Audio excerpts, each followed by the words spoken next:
Starting a live stream on Friday night. Been doing funny things peeling my orange by the look of this. Do me another garnish. Orange oil. Just get my drink ready while I start the stream before anyone much joins.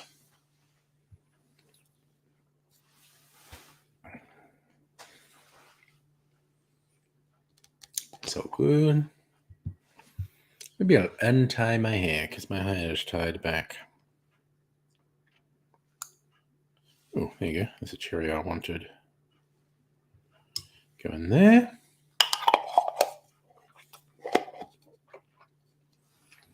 Und so. Let us go then. You and I. As the stars spread out upon the sky like an patient etherized on the table. Right, my hair tie's all messed up. Where are we? Trying to get my hair untangled before anyone joins the stream. Okay. There we go.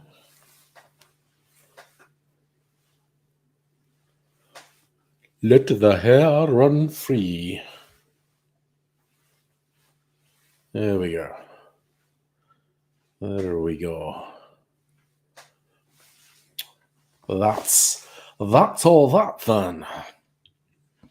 Ooh, and I'm going to tell Aidsy that I'm here too, and that he can join. I should do that. But first, I'm going to eat a chip.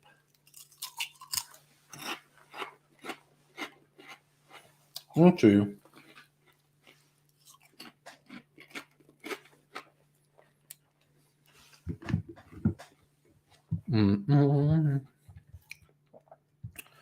Okay, so have to invite the Aidsy man.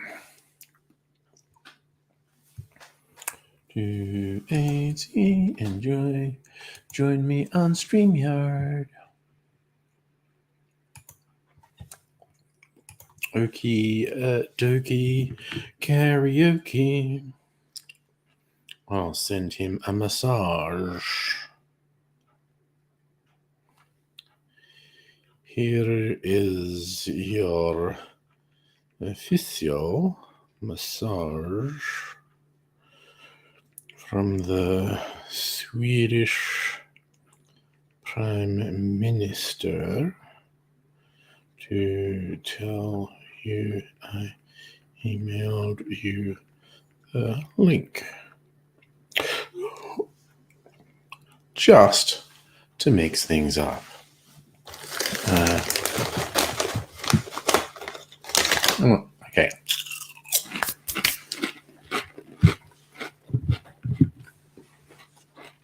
Nobody's here.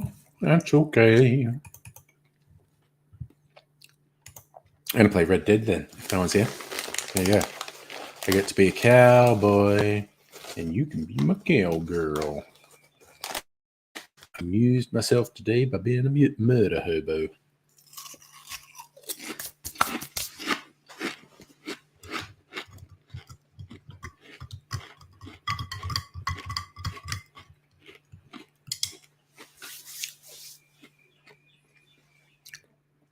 Okie dokie.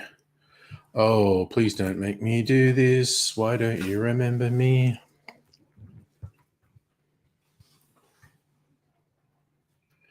Someone auto fucking sign in, for fuck's sake. There we go. Look at me remembering my passwords. I say passwords because I do proper security protocol and have a different password for every site and two-factor authentication and all those things. Because I'm a motherfucking professional. Use mnemonic devices to remember passwords.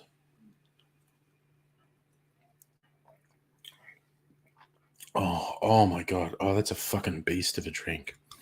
Well, it's got like, I think maybe from the orange I put in there. It's got little vibes of orange, but oh my god, and just that smoky edge. Sort of a barbecue sort of edge on my drink.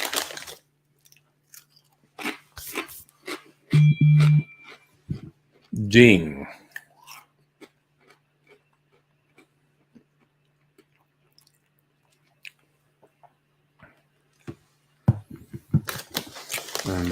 Christ, AIDS might be here before anyone is watching. Who knows?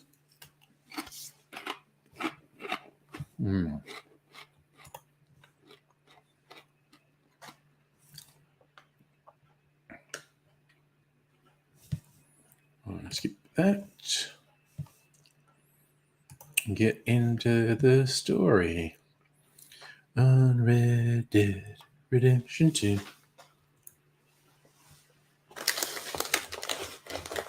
Gonna eat another chip while I wait for people to arrive.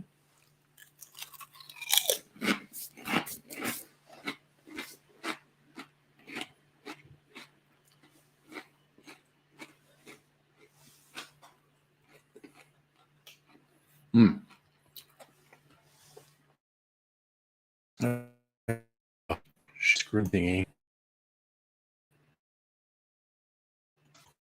The dead odds.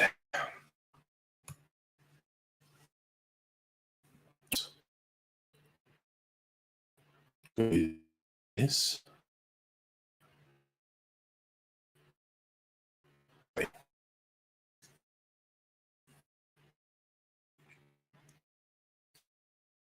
I have to just went around killing people, and I don't want that. Don't want that at all. Hey, honey, how's it going? Oh no, my internet's gone screwy. Oh, god damn it.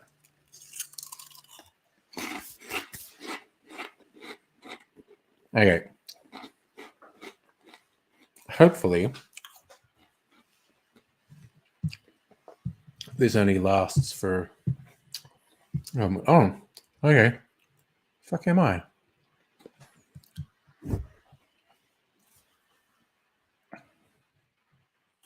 Yep, okay, I think my internet's fine. Okay. All right.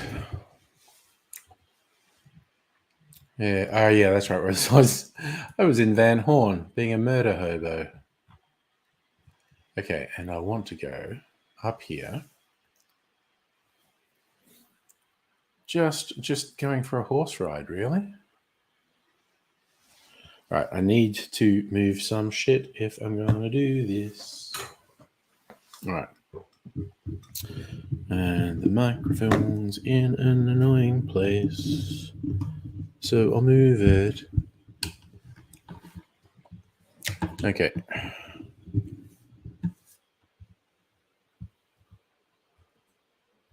And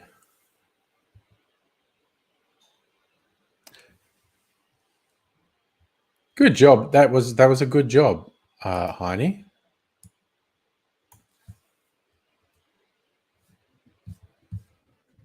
He doesn't want to talk about heavies. Okay. God, my fan's just going overtime. Now, here's the thing. Am I going to run into fucking inbred hillbilly murderers while I ride around here?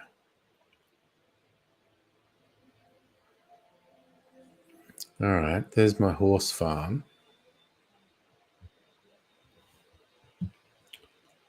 Yep. Yes, we do want to autosave. Thank you.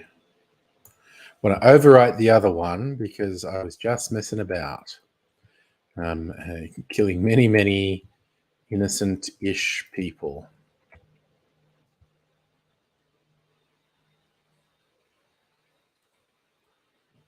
Just ride through the countryside. And Heine and anyone else who's there in chat. I was going to say, if you see Aidsy, let me know, but you wouldn't see him. I'm in Egypt. Let me just have to check occasionally. I've been having many massacres. Is it dead? I was bored this afternoon and went on a murder rampage. Out of the way. Went on a murder rampage in Van Horn. Because I find that a mildly amusing thing to do. Because it's a scumbag town. It's a scumbag town. And some folks just need killing. Oh God, now we're in this place. Anusburg. I think they say Ansburg, but it is the asshole of the earth as well. So I'll stick with my deeply humorous name, Anusburg. Yes, Heine, consumer electronics, good diversion. Murder rampages, also a good diversion. Now, I'm hoping to find someone in particular on this horse ride. Also, I'm just kind of filling in time because Aidsy was supposed to join. Oh, what's in that house? Hello, Aidsy. Can I go in this house? There's light on in there. Is someone gonna fucking shoot me if I go in here? Oh, there's things I can look. Is there anything in the fireplace? No. Well, what's over here in the cupboards then?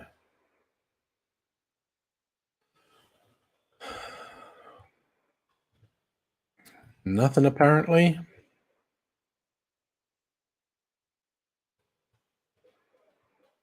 Ooh, Miracle Tonic. It was worth stopping. Miracle Tonic is very useful. Actually, very useful for when you go on murder rampages. Gets your strength back. Hair pomade. Who doesn't want hair pomade?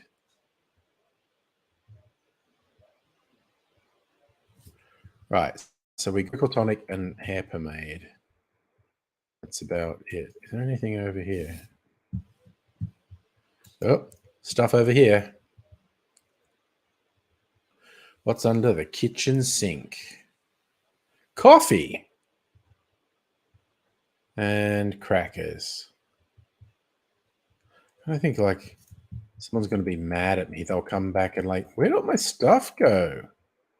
Sorry, a random dude. Assorted biscuits. Apparently I'm full of assorted biscuits. All right. Oh well. Okay. Don't worry, horsey. We're back on the road.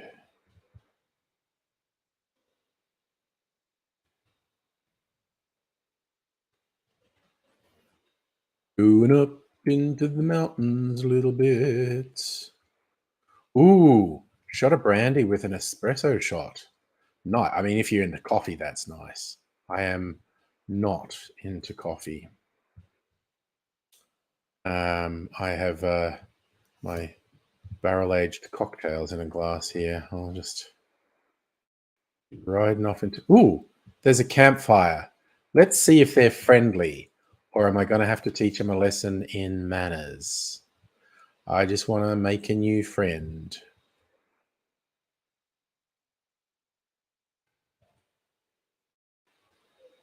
Oh, it's Jesus Christ.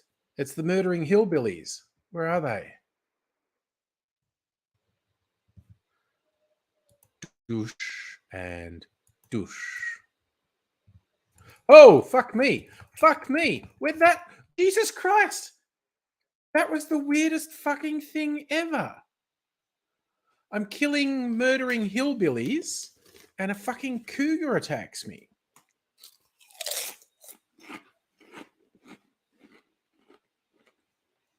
I can't hear the game for some reason.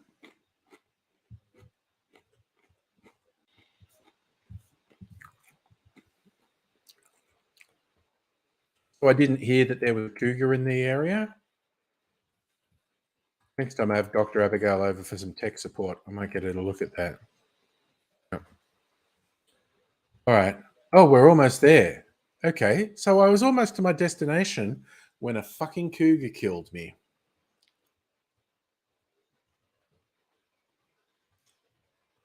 All right. Gotta keep an eye out for threats on the map. Okay.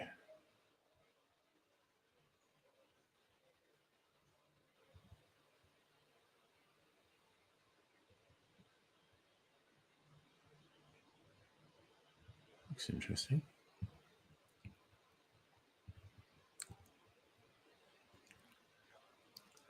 So you can't hear the game either, Heine? Okay, I wonder what that is. Settings. And I'm just also making sure AZ is there. Sorry, I couldn't see you. Hello. How you going? What are you playing? Red Dead Redemption. Are you Audio's redeeming? not working. It says sound volume is up like maximum. Output, stereo, latency. We don't want voice chat. Well, what have you been up to anyway? Oh, I've been busting my toes. You were saying your toes were a bit gross. Yeah, they split. Because okay, so I got tinea in them, right? Which yeah, as you do. And they were cleaning that up, and that's fine. And then what happened was a bacteria piggybacked in on the tinea, and my toes were swelling up. Now, no one gave a shit because my legs were swollen anyway. I had edema everywhere.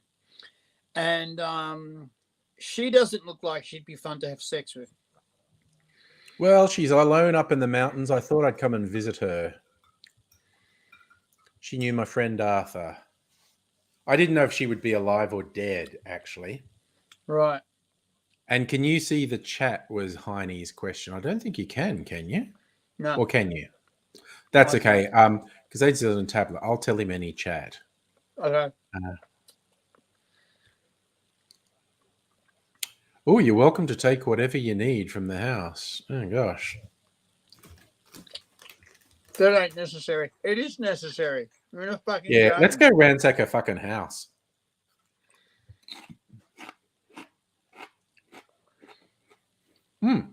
Take something. It will make me happy. Okay. Come on, in there. In you go. Well, what's she got? Let's just fucking ransack her house. What has she got? Premium cigarettes for a start, because we get cigarette cards. See, what card? A horsey. See, that was worth it. We got a horsey. Plus, she's got cocaine gum. I mean, yeah. Yes. Let's go on a cocaine gum bender. No, we're full of crackers. Oh, wait, what was that? Oh, okay. She's got 2 packs of premium cigarettes. So we've actually got to smoke some because I'm at capacity with my premium cigarettes. Good smoke some. He smokes cigarettes, one drag and then throws them away. But, okay. Happens in anime all the time. Shits me to tears. Yeah. What card did we get this time? A pretty lady. She's an artist. All right. That'll keep me warm on those long, cold nights on the prairie. Yeah, it will. Like 3 packets of premium cigarettes. Okay. You collect the cards. If you get a full set, there's some weirdo who you find who'll buy them from you. Nothing wrong with that. There's a hip flask over there too. Yeah, I see that. What card did we get? Another horse. Wow, that is an ugly fucking horse. Yeah, it is. We'll put it away because it's part of a. What is in the bottle? Oh, I can't touch it. That's weird. I thought I could pick that up. What's she got a B-day in her house for? She's a lady of refinement. Oh, okay. She said take something. I'm taking fucking everything. Fucking hell. Find a shot. Miracle Tonic, yeah.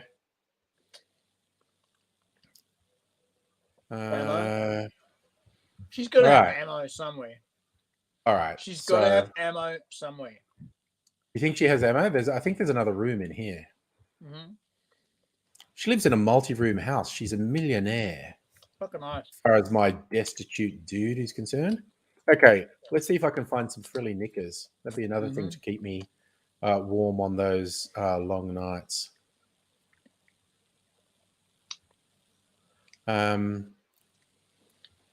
Man, so many drawers. And we didn't get anything. Well, what's in a cupboard here? I don't know.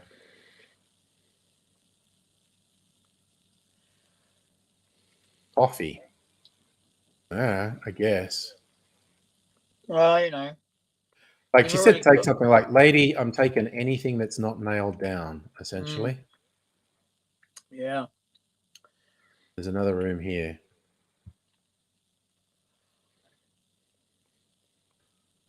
Searching. Ransacking. Anything in the wardrobe? Man, it doesn't look like it. And I'm not bothering. There. Oh, wait, I can look at the picture. Maybe give you a clue about something. See, there's that thing on the wall. What about examine? Oh, that's her dead husband. Yeah. Because Arthur found her after her husband had been...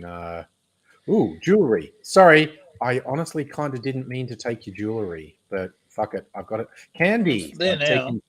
Candy from a baby. Yep. You'll need that for sugar. Yeah, it actually works. It gives you energy. All right, fuck it. I'm just leaving her house a mess now.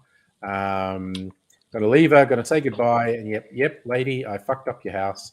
Hello, Dr. Abigail, by the way. Oh, Dr. Abigail. Take care of yourself out here, ma'am. So I'm okay, you know what I'm gonna do? I'm gonna stop playing this, and hopefully this won't get me killed. What I'll do, we'll just go on an extremely long horse ride, but it'll be in cinematic mode, so you and I can talk, and we'll have this lovely picturesque background. How does that sound? Is he jiggling his ass on the horse? Oh, he's got to get comfy. You got to get your ass in just the right spot. I suppose. Okay. So let's go all the way down here, say. Visit the trapper. And I'm not going to go at a gallop. You're not going to tire my horse out. We are just going to trot. I was going to say, you never gallop a pack horse. So, all right. Now that's just going to run on auto and you're going to see all the lovely countryside while we chat. So speaking of lovely countryside, your gross and disgusting toes. What's going on? Right. So bacteria piggybacked in on the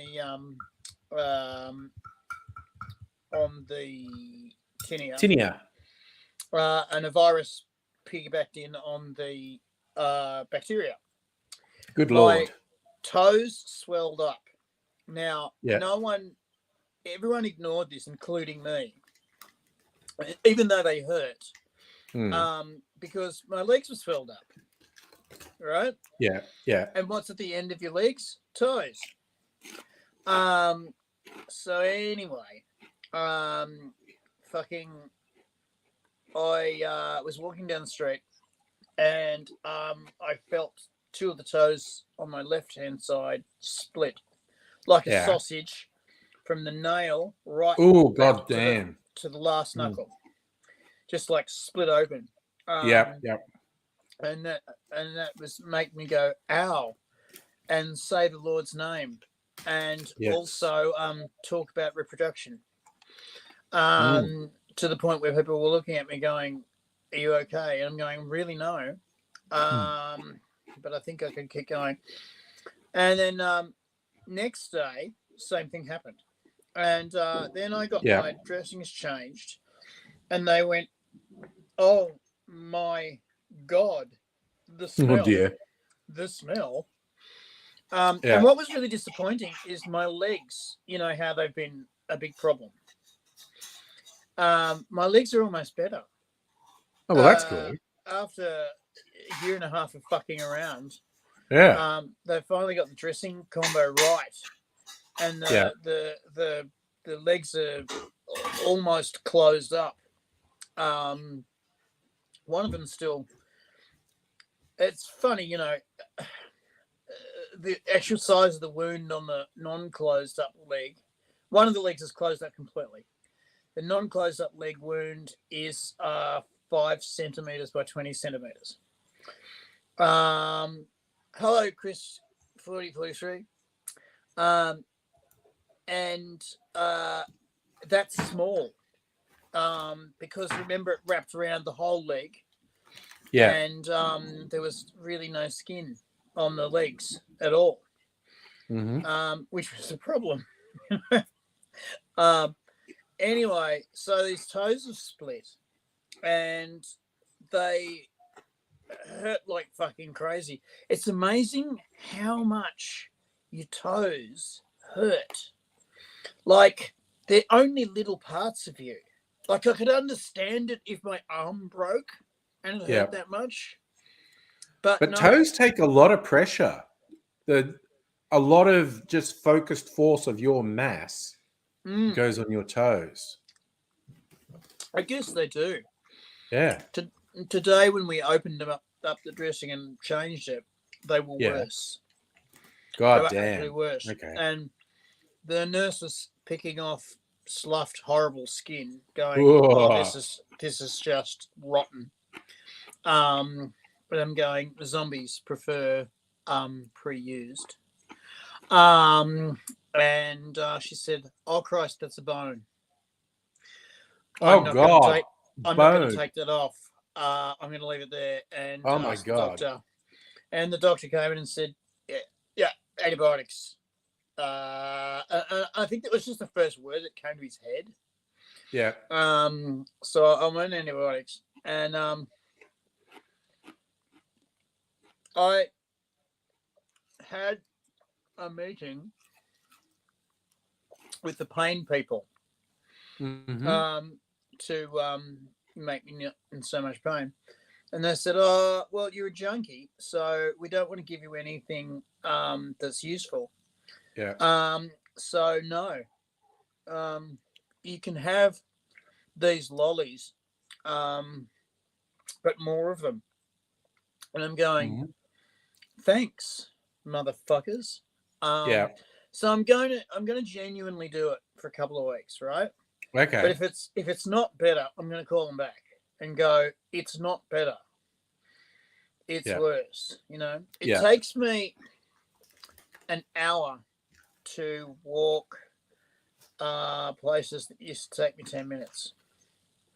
I have to stop every 200 meters and for 15 minutes to just recharge. I've got to plan that in for when I have to visit places. I've got to allow that extra time, otherwise I'll never get there. It's difficult when I go to the pharmacy. I can't go before 10, and I've got to be over at the doctor's at 11:30. Right. So I go to the pharmacy, and Christ knows who's in front of you, and Christ knows if they're going to make a scene or a problem. Yeah. No one knows. And if they do, that's a 40-minute wait right there. Yeah. So I've got to get in and get out as fast as I can, so I can then get on the tram and then get the bus and then walk down the doctors. And so I'm consistently late to these doctors. And they're kind of nice about it, but the hospital is not. If you're 15 minutes late for the hospital, they cancel your appointment. And it's like, guys, you've scheduled an hour and a half for my dressing change. So, what's 15 minutes? It's not like you can just grab someone else. They're not there. Anyway, I've been getting better at that. Sometimes I've been getting an Uber to make sure I get there on time.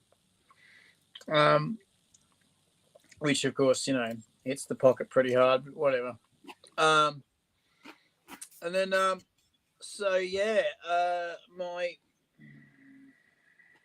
my lady feet. I could show you, but I'd have to charge. I'm thinking of putting them on YouTube because I think there'd be a subset of tubers who would get into it. Yeah. You know what I mean? Medical horror. All right. Well, feet fetishes, but feet fetishes that like things that like they've been chewed by dogs. That's a really specific foot fetishist, isn't it? And I think you're right. They're out there. They're absolutely out there. And I'll say, if you want to donate to the cause, oh my god, we should fucking do it. We should fucking do it. I'm now picturing. Oh fuck! I should come over to your place, get some video of and just call it. Is it extreme foot fetish? Is it? Oh yeah, and Dr. Abigail wants to post the pictures to the subreddit Medical Gore. Yeah, go for it.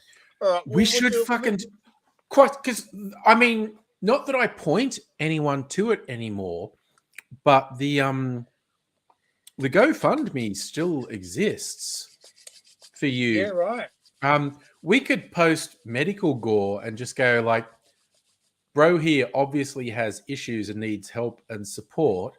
So if you have enjoyed these thoroughly disgusting images, sling a buck to the GoFundMe.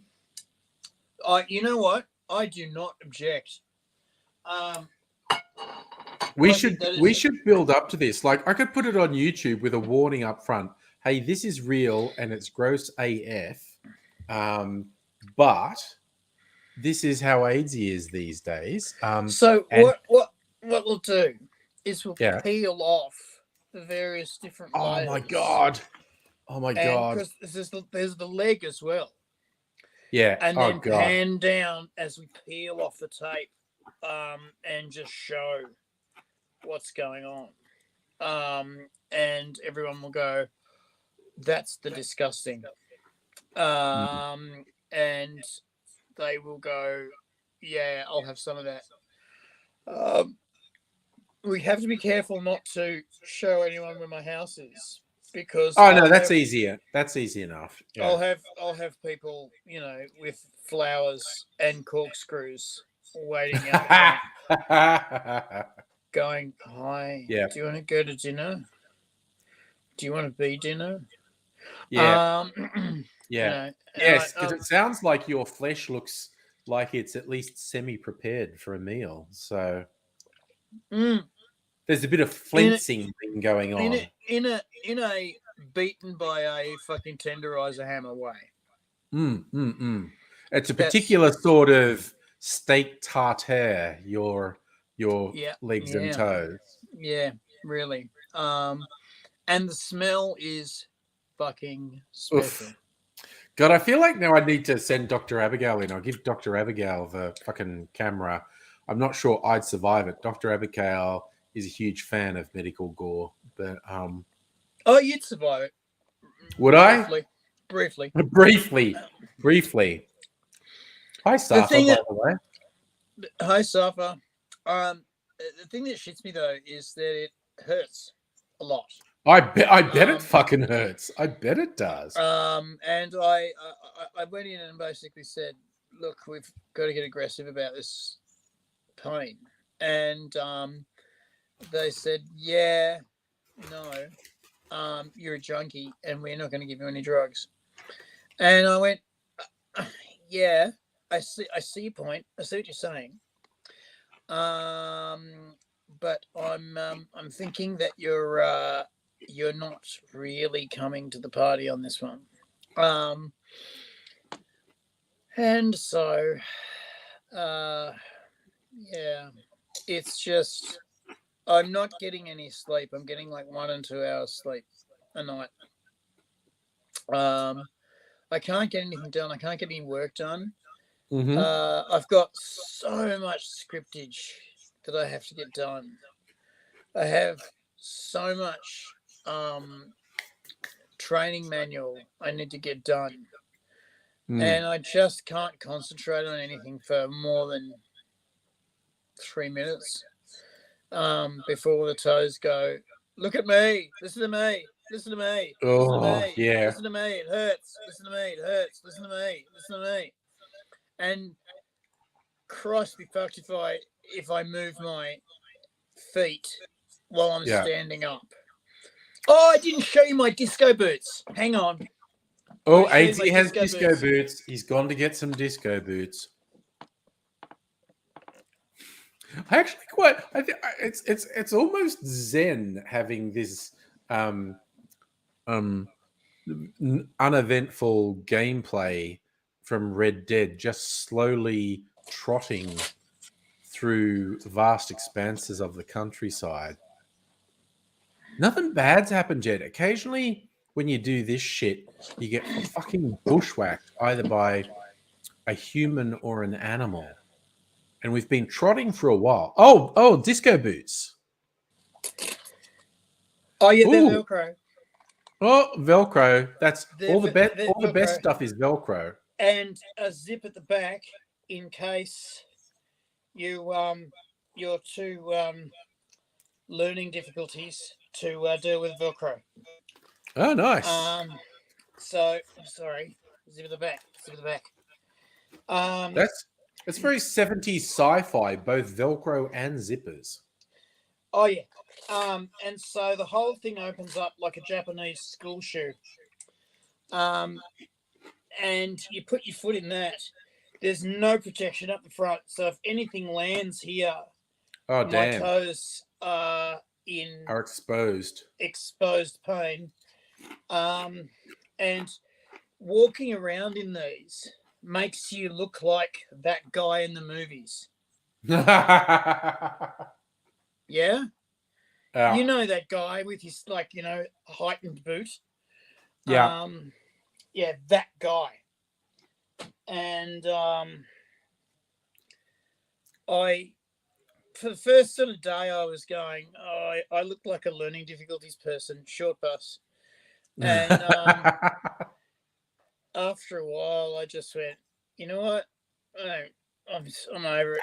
I don't care. Who's going to root me, really? You're going to embrace being on the short bus. Yeah. Because I walk, you know how you walk, you stride? Yeah? Yeah.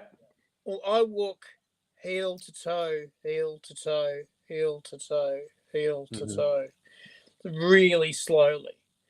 And it's just fucking annoying. It was like when I first got arthritis. And I was just like, you know how old people, right? Because you and I aren't old people, so we're talking about someone else when we say old people. Thank you. Old people can say, the camellias have come out early this year. Yes. That daffodil there will not go away. It's just grown straight through the concrete. Yeah. Oh, there's more ants this year than there was in previous seasons.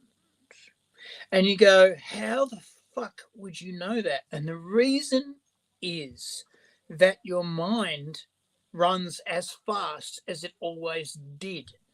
But Yeah. your body is so slow that you notice everything. Yeah. You see everything around you and Yeah. go, right, yeah, okay, I can see this crack in the pavement's gotten bigger. That's crazy. And you just, because you go past things so slowly that, you know, I'm about to get a bit heavy now. Look, you know, we can explore the deep and meaningful and the heavy and the whatnot. Well, I have been escorted down to the chemist recently Yeah. by boss of the house. Mm-hmm. Not so much recently because there's a early polling place in the mini mall before you get to the Oh, Nixon yeah. Mall. Okay. Yeah. So what happens every day after I get my methadone? Yeah. Every day, Yeah. the dealers gather Yeah. and start to sell their wares to me. Sure. And it's crazy. It's like a copper art ad, Yeah. right? I had one guy, no shit, say China White's really cheap this week. It's $25 a deal. But if you throw in 30, if you throw in an extra 5 and make it 30, we give you a glass pipe so you don't have to inject it. You can just smoke it. And I'm going, what's God damn. next? A set of fucking steak knives? And Yeah. and they're like this all the way up the street. They're entrepreneurs. Right? And there's about 30 of them. And I've been told, it was funny, I got told by my doctor, oh, just go straight to the cops. And I'm going like, yeah, right, tell the teacher. Because that's going to work. Yeah. Because it worked every time in high school, didn't it? Yeah. Yeah, they're not going to kick the shit out of me or anything when they get out of fucking lockup. No, they're not going to do that. Anyway, what they don't like is witnesses. And at the moment, I'm actually quite vulnerable because I'm in a lot of pain. So I can mentally say, no, I'm not doing that, right? But my body's going, why? No. And I'm going, well, no, it's not good because, it's bad. It's drugs. It's, bad, but drugs are bad, okay? And the body goes, how about now? Okay, that hurts me, but I don't think it's a good idea. Righto. How about now? Okay, Yep. look, I think you've made your point, but I think that's the wrong way to go. Yep, okay. And now? And it is not on talking terms with me at the moment. It's not on speaking terms. It's much more on you'll fucking do as you're told terms. And I just got to scoot home, and I'm supposed to have anti-anxiolytic drugs. Yeah. The pharmacy, Mm. well, the pharmacist, who deals with that with me, failed to read the script correctly, and fuck. This guy's an old guy. My doctor's an old guy. He's about to retire, actually. And he wrote so many tablets per week. Yeah. Yeah. 2 boxes of 100. And sorry, 2 boxes of 50. So many tablets per week.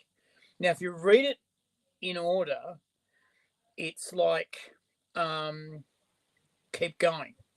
But she's read it like it's only 2 boxes and you're out. You've run out. He went on leave. So the thing that I used to calm my shit down has fucked off. I'm fixing it tomorrow, Monday. But it's like, yeah, I don't see a happy outcome. I'm listen. when you're in any kind of medical situation, right? The first thing you do is you make deep and abiding friends. Hey, Robot Man Greg. You make deep and abiding friends with the receptionists and the nurses at the front. They are the people who run the clinic. They are the people who run the world, right? They choose everything. They decide whether you're going to get your script today or in a month, right? They decide whether you're going to get your appointment next week or in 6 years. They also decide whether you're allowed to stay in the freaking clinic or not. So you've got to be asshole buddies with them. Yeah. Anyway, so I managed to get hold of my girlfriend at the methadone clinic and say there's been a clusterfuck, and this is what's happened. And she's gone, I can't fix it until, and this can't fix it until has been pushed back and back and back and back. But thankfully Monday.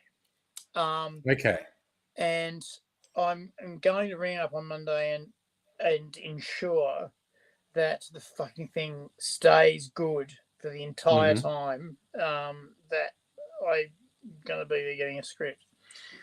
Also, on Friday, I've got to go and see the guy and get a letter of introduction for the next doctor. Because I get a weird dose and lots of weird tablets, right? And any other doctor will go, no, you're not getting that, and your dose is coming down. We don't want that. We want everything to stay the same. We want stability. And basically,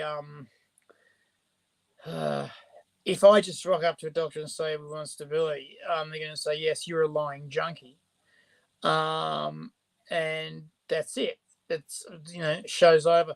I had a new doctor once at this other clinic I was at, and he said, yes, I think we've got to build trust. Okay. I said, well, I've returned clean samples for 5 years. And I've been, I've never missed a dose, which I have in front of the pharmacist. So I think you're trustworthy enough. And he said, well, I don't think you need all these takeaways. And I went, no, I do, because blah. And he was getting shitty because I wouldn't just buckle under, and I wouldn't get angry at him. I wouldn't lose my temper. But I said, no, we have to go this way. We have to make this happen. Otherwise, there's going to be problems. Anyway, without my consent, he dropped it 20 points anyway, which is dangerous. It's actually dangerous. And the pharmacist even said, is that right? That's a 20-point drop. And the pharmacist rang up the doctor and said, that's a 20-point drop. And the doctor said, yeah, I think it's time for him to come down. And the pharmacist, it was the boss pharmacist, and he said, I'm not going to do it. I want you to rewrite the script because that's dangerous. He'll have a seizure. He's had seizures before. And he's also epileptic. I don't want this to happen. I'm going to give him a stat dose of normal, and I want you to change the script. And if you want to meet or talk on the phone, we can do it. Anyway, he decided he was no longer my doctor. And then I went to another guy who was much more reasonable. And basically said, yeah, okay, we'll do this and this. And this guy basically wanted to stamp his power on the junkie. That's what he wanted to do. He wanted to show who was boss. And look, okay, fair enough. I get what you're saying, but don't don't throw the baby into the blender with the bathwater. You know, it's Don't do literally life-threatening things. Well, yeah. I mean, it was a stupid thing to do. That was the thing that really bothered me. It was like, why would you do that? You know, that it's simple punishment. It's simple punishment. Yeah.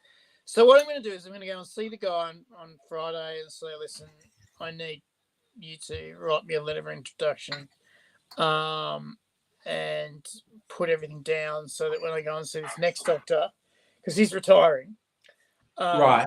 When I go and see his next doctor, he won't fucking just turn around and say, junkie, forget it, leave and die. Yeah. You know, and we're going to bring you down, and I've got to convince him that we're sort of past the addiction phase and into the pain management phase. Yeah. And what's made it all complicated is this fucking stupid feet. Yeah. Mind you, they might have done me a favour at the pain clinic, because they might have, if I go there and I say they didn't give me any opioids at all, yeah, we just stick with what we've got, he might be going, yeah, right, because I can show him photos of what they look like, and he'll go, ah! Oh dear, yes. And I'll do that, but yeah, it's all very, you know. It's very. And I just yeah, it's a kind of, it's very frustrating because I've got things to do. For us, actually, for us. Yeah. You know, I said I was going to have this fucking you know, radio / animation play ready to go months ago. And a person we both know is into it. Right? Yeah. And I haven't talked to him about details, but I just want it really vague. So it's a visual thing. And if we do this, then you get to do the cocktail video for 10 minutes. Yeah. And we still have something to show. And it also can go on its own channel and make its own money. So there's that. There's the fucking incel program, which is really picking up pace, because I'm noticing cultural differences between Australia and America that will be really interesting to point out. I try and figure out why Australian incels are different to American incels, and there is a blanket ban on prostitution in America. Okay. Yeah. And except for parts of Vegas, but except for parts of Vegas, yeah. So there's a blanket ban on that, and I didn't understand why for the longest time, and because you can't stop it. I mean, it's a thing that you know working people will work. Yes. And I just was going, what's going on here? And then I hate to say it, but basically it's a competition between the good living, good living women and the dirty hoes, because in the States, if you want to have the sex, you've got to bring gifts to the value of, right? It's a paid thing. That is a weird thing to Australians, and I think most of the rest of the world. It's weird, the explicitly transactional nature. It is an explicitly dating in the US. It's explicitly transactional. They don't give it up for less than an amount which they won't tell you beforehand. You know, it's got to it's got to be, they've decided they're worth this much, and you've got to keep on feeding the coal in until it comes good. So it's basically how, you look at these incels and you go, right, I can tell that you're pissed because you're putting your money into the slot and the can hasn't come out. And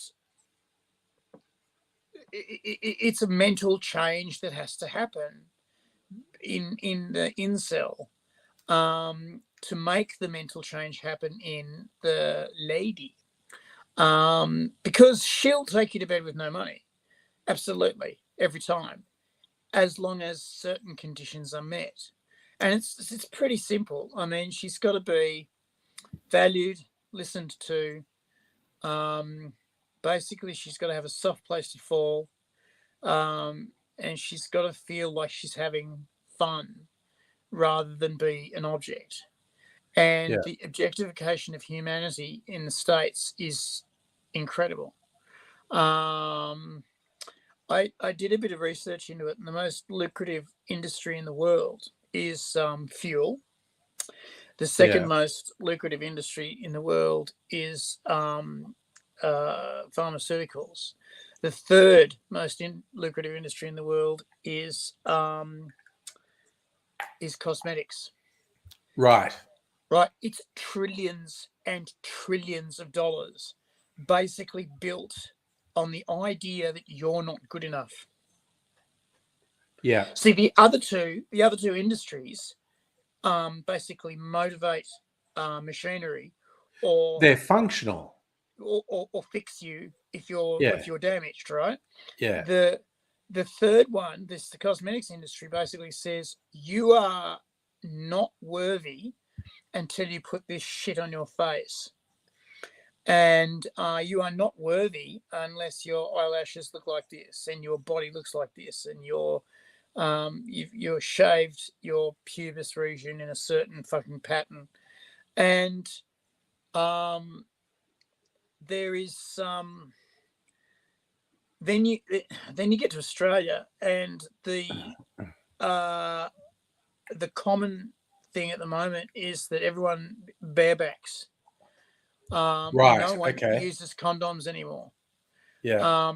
And over half of Australian youth think that AIDS is cured. Literally, they think it's cured.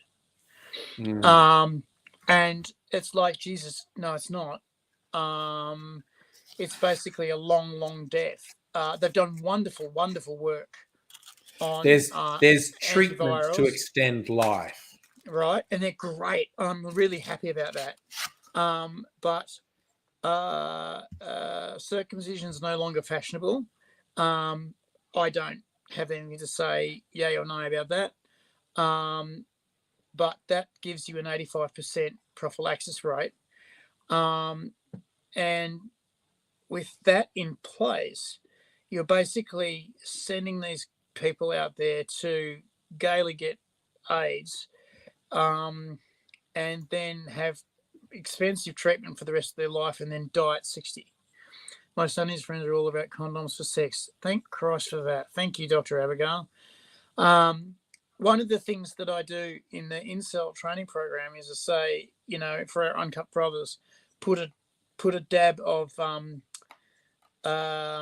bloody lube in the reservoir tip, and you'll get that movement of your foreskin while you're fucking like you expect, and the condom won't come off. And it's not rocket surgery. This stuff is not rocket surgery, but people keep on going through their world going, oh, women are fucked because they rejected me. And I have to basically quietly get in there and go, no one's rejecting anyone, okay? What's happening is you're not connecting tonight. That's all that's happening. You're just not connecting. You don't know if her cat died. You don't know if she's had a bad day at work. You don't know if she likes freckles on the left. You don't know if your breath is stinky. You don't know if she likes triangle faces and you've got a round face. You don't know that. And it doesn't actually matter. See, this is the other thing too. People think about Chads and I don't know what the other one is. Stacey's. Chads and Stacey's. But what are the low class names? What are they? Oh, oh god, I think they do have a name for themselves, but I always just go incel. But they think it's all about the wrapping, right? And I tell people every day, you give a kid a present, right? The first thing they do is they tear the paper off. Sometimes they even read the card because there might be money in it, and then they play with the toy, right? She doesn't care about the wrapping. She doesn't care about the wrapping. She doesn't care about the wrapping. She doesn't care about the wrapping. She might have been attracted to the wrapping initially, but that can be very quickly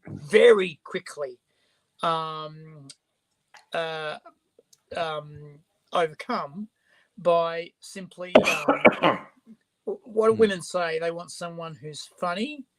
No, they don't want someone who's funny. They want someone who's fun.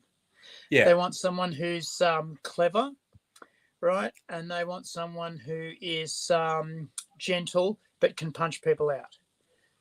Yeah. That's contradictory. No, it's not contradictory. Basically, they're looking for that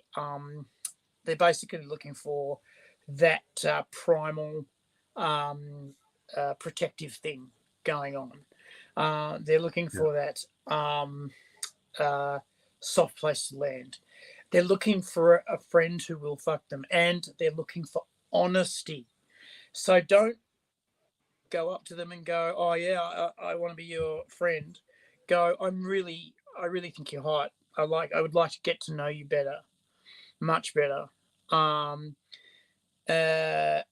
love to buy you a drink. Tell me everything about yourself, right? Interested is interesting, listen for a change. Do things like when you're listening to her, go, look, I think you're saying this to me, and I think you're saying that to me. Am I getting that right? They love that. They fucking love that because it means you're actually listening to what they're saying. And they fucking adore that.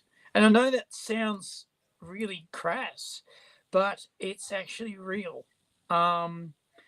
It hurts me sometimes when I am polite to people behind counters, and they love me for it because it's like the most normal thing in the world, and they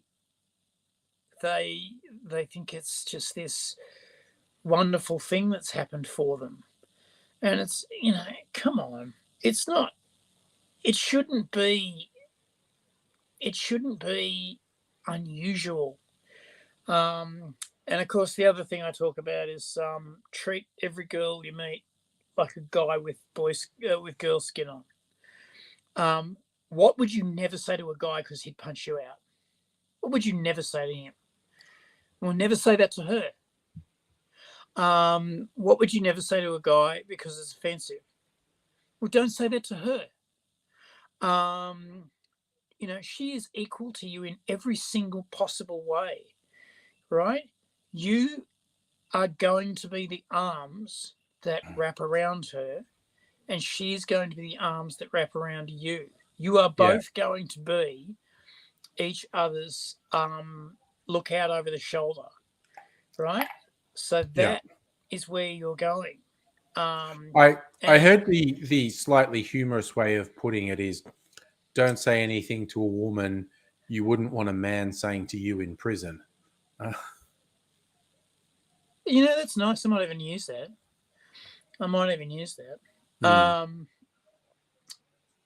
Yeah. But the big thing is rejection. You're not being rejected. You just didn't connect tonight. Okay? So don't fucking storm off in a fit of shit. Go, oh, okay. You're in a down mood. Are you all right? Do you need, do you need an ear or something, because you're obviously upset. Is everything cool or what? And don't say, I'm doing this because I'm your friend. Keep saying you're hot. Keep saying, I want to be with you. Yeah. Never ever fucking go to someone you want to have the sex with and say, I want to be your friend. You become friends, definitely, but you tell them that you're there for the sex. Don't lie to them. Never lie. And because people say shit like, "Oh, I got put in the friend zone." No, dickhead, you put yourself there. Yeah. And you made it happen. Don't fuck around. I get this all the time. Oh, I'm in the friend zone. It's gonna be fine. And I see also, I'm also trying to attack the nice guy phenomenon. Have you heard of this? Ugh, yeah. Guys proclaiming that they're nice guys, and why won't they fuck me? Because I did nice things to them, therefore now they are required to fuck me. Well, it gets even worse. They proclaim they're nice guys and be nice guys, then they fuck them, and then they turn. Okay. And you're in a situation where you've got effectively date rape happening. You're in a situation where you've effectively got abuse of all kinds happening. You've got some of these guys put hidden video cameras in their place, shit like that. It's because they still have contempt for women, but they don't. Yeah, but they're getting their root, and they're getting their root with spite. That blows my mind. I mean, you got your root. What's the problem? You got it. But no, they're spiteful about it. And it's kind of, I don't know. I think it's kind of frightening. I wonder sometimes whether, I wonder sometimes whether a lot of things actually. There is a lot to wonder about, certainly. I was talking to a guy on a tram who had the shits because his bitch was going him for child support money. And I'm going, is it your child? And he goes, oh, probably, yeah. I mean, Oh dear. It was only me and her for the last 12 months. I'm going, oh, well, if it's your child, you are kind of by law expected to pay some money to have the upkeep of the child. Yeah, but I didn't want it. Were you using any, kind of protection at the time? Oh, no, she was supposed to be doing that. That was her problem. Your problem now, dickhead. yeah. And You for opened that door. And for the next 25 years, your problem now. Yeah. Because it's not 18 years, it's 25 years. The government made that real fucking clear. You're not an independent person until you're 25. You can live at home until then. And, it's like, I look at these guys and go, what the fuck are you thinking? Well, they weren't. Oh, okay, I know what they were thinking, but they didn't. They don't think of her. The weirdness, the consistency with which they don't regard the other person as a person with their own needs, wants, thoughts, dreams, aspirations. They're an object of conquest, and it's like they're another fucking person, and that's where you're stumbling. I do occasionally look at porn to see where we're at socially. I know that sounds weird, but I do occasionally look at porn. When you looked at porn in the 70s, it was all about getting her to climax. And yes, there was power play in it. But it wasn't. Oh shit! Sorry. Yeah, go on. I'm trying to do something. Oh my god.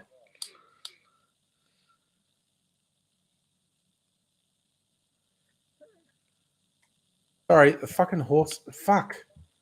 Come on, where'd it go? Went off to your God left. damn it. I rode all the way up here to get a fucking horse, and I just saw it, and oh man, I fucked it. Oh, that's so annoying. Sorry, I was actually engrossed in listening to you. Sorry, man. And no, that's not a thing you should apologize for.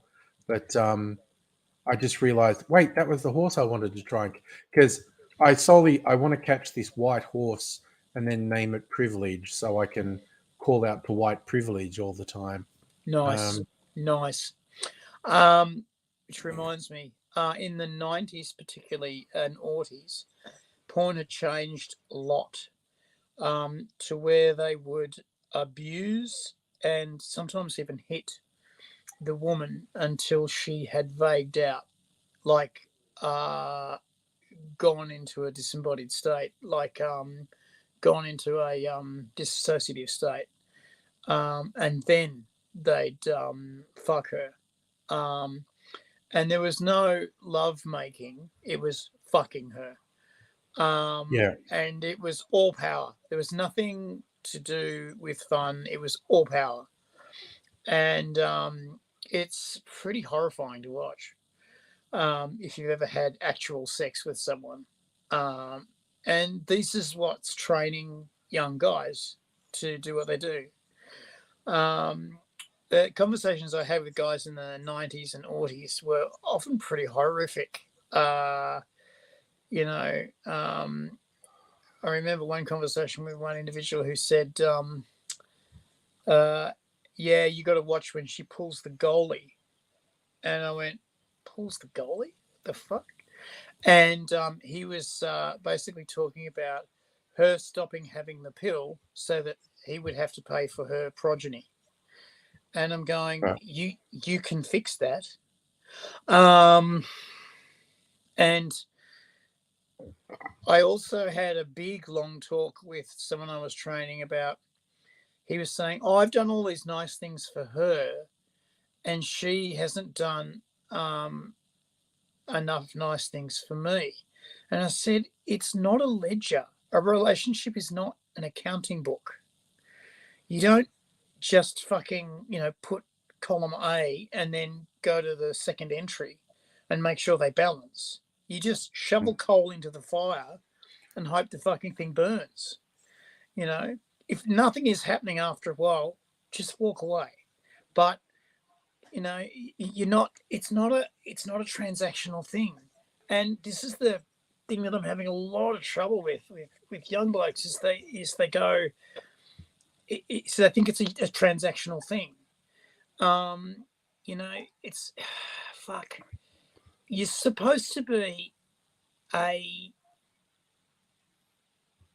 one of the biggest lessons I ever learned in my life was the baby boomer women who were the feminazis in the 80s and 90s all smashed through the glass ceiling and climbed up the ropes and got the X generation women to push them up. Yeah. And they climbed up the ropes and on their shoulders they pushed them through and they got their positions on the board and they got their positions of power. And as soon as they did, they shut the hatches and cut the ropes and let the X generation women fall. And fuck did they fall. And they got caught by the X generation men who'd been shat on by the feminazis for 10 years. Yeah. They all got caught by them. We caught them all. And they were in shock, going, I've been used and I've been fucking completely fooled. And now I've got these people who are telling me what to do like any nasty male boss. And I don't know what to do. And what the big lesson was is they had a soft place to fall. They had someone to catch them. They had someone to go, you know what? I've been where you are. I've been shadowed by feminazis before. I know what it feels like. It sucks. You're going to get over it. You're going to be okay. You know, you're smart. You're pretty. You're really good at what you do. You know, you're going to be your own success story. And that's what we did. That's what we told them. You know this. You were there. Yeah. And damn, we were up to our nose in Quim. My God, they were just putting it out. They were, man, oh, stars of Lordy. I couldn't believe, you know, you could talk to these women for half an hour and make them feel good, and bang, it was like, you're coming to bed with me now. And they weren't subtle about it. They would grab you by the clothes and say, you're coming to bed with me now. And you'd go, I guess I am. You know, it's like, you know, when a puppy gets picked up by the scruff of its neck, and then it was like that. So many times it was like that. And it was wild. It was pretty cool too, actually. And men have stopped understanding this. Men have stopped understanding that they have the responsibility of being men. You have the responsibility of making the people around you feel good, making the people around you feel like people, making them feel like they have a future and an attitude that is worth listening to, and a substance that is valuable, right? And this, and I get why. I get why American women require money for sex, because they want to feel valued. Yeah. But there's ways and ways to feel valued. I was in uni in Bathurst. I'm sure I've told this story before. With a group of American exchange student women and a group of theatre women. Now, you know, and I know that theatre women are not backward in expressing their opinions. They're very, very forward about what they want and what they're going to do. Anyway, one of the Americans was one of the theatre women said, "There's man X. I think I'll be having some of that." And another theatre woman said, "I thought Cheryl was into that." And this woman said, "Well, Cheryl's a long way away, and Man X is here, and I am here. I think I can sort something out." And the girls laughed. And the American said, "Oh, what will he have to get you in exchange?" And I went, "What? What will he have to? What will he have to? How much? How much is he are you going to cost?" And she said, "Fucking nothing. I want a dick. I don't want. I don't want. I can cook for myself. I just want dick. You know. That's pretty much it." And she said, "Oh, you can't do that. Nice catch, good elk, lots of points. You can't do that. That's devaluing yourself." And she said, "No, it's not. I want to fuck him. I don't want to, own him."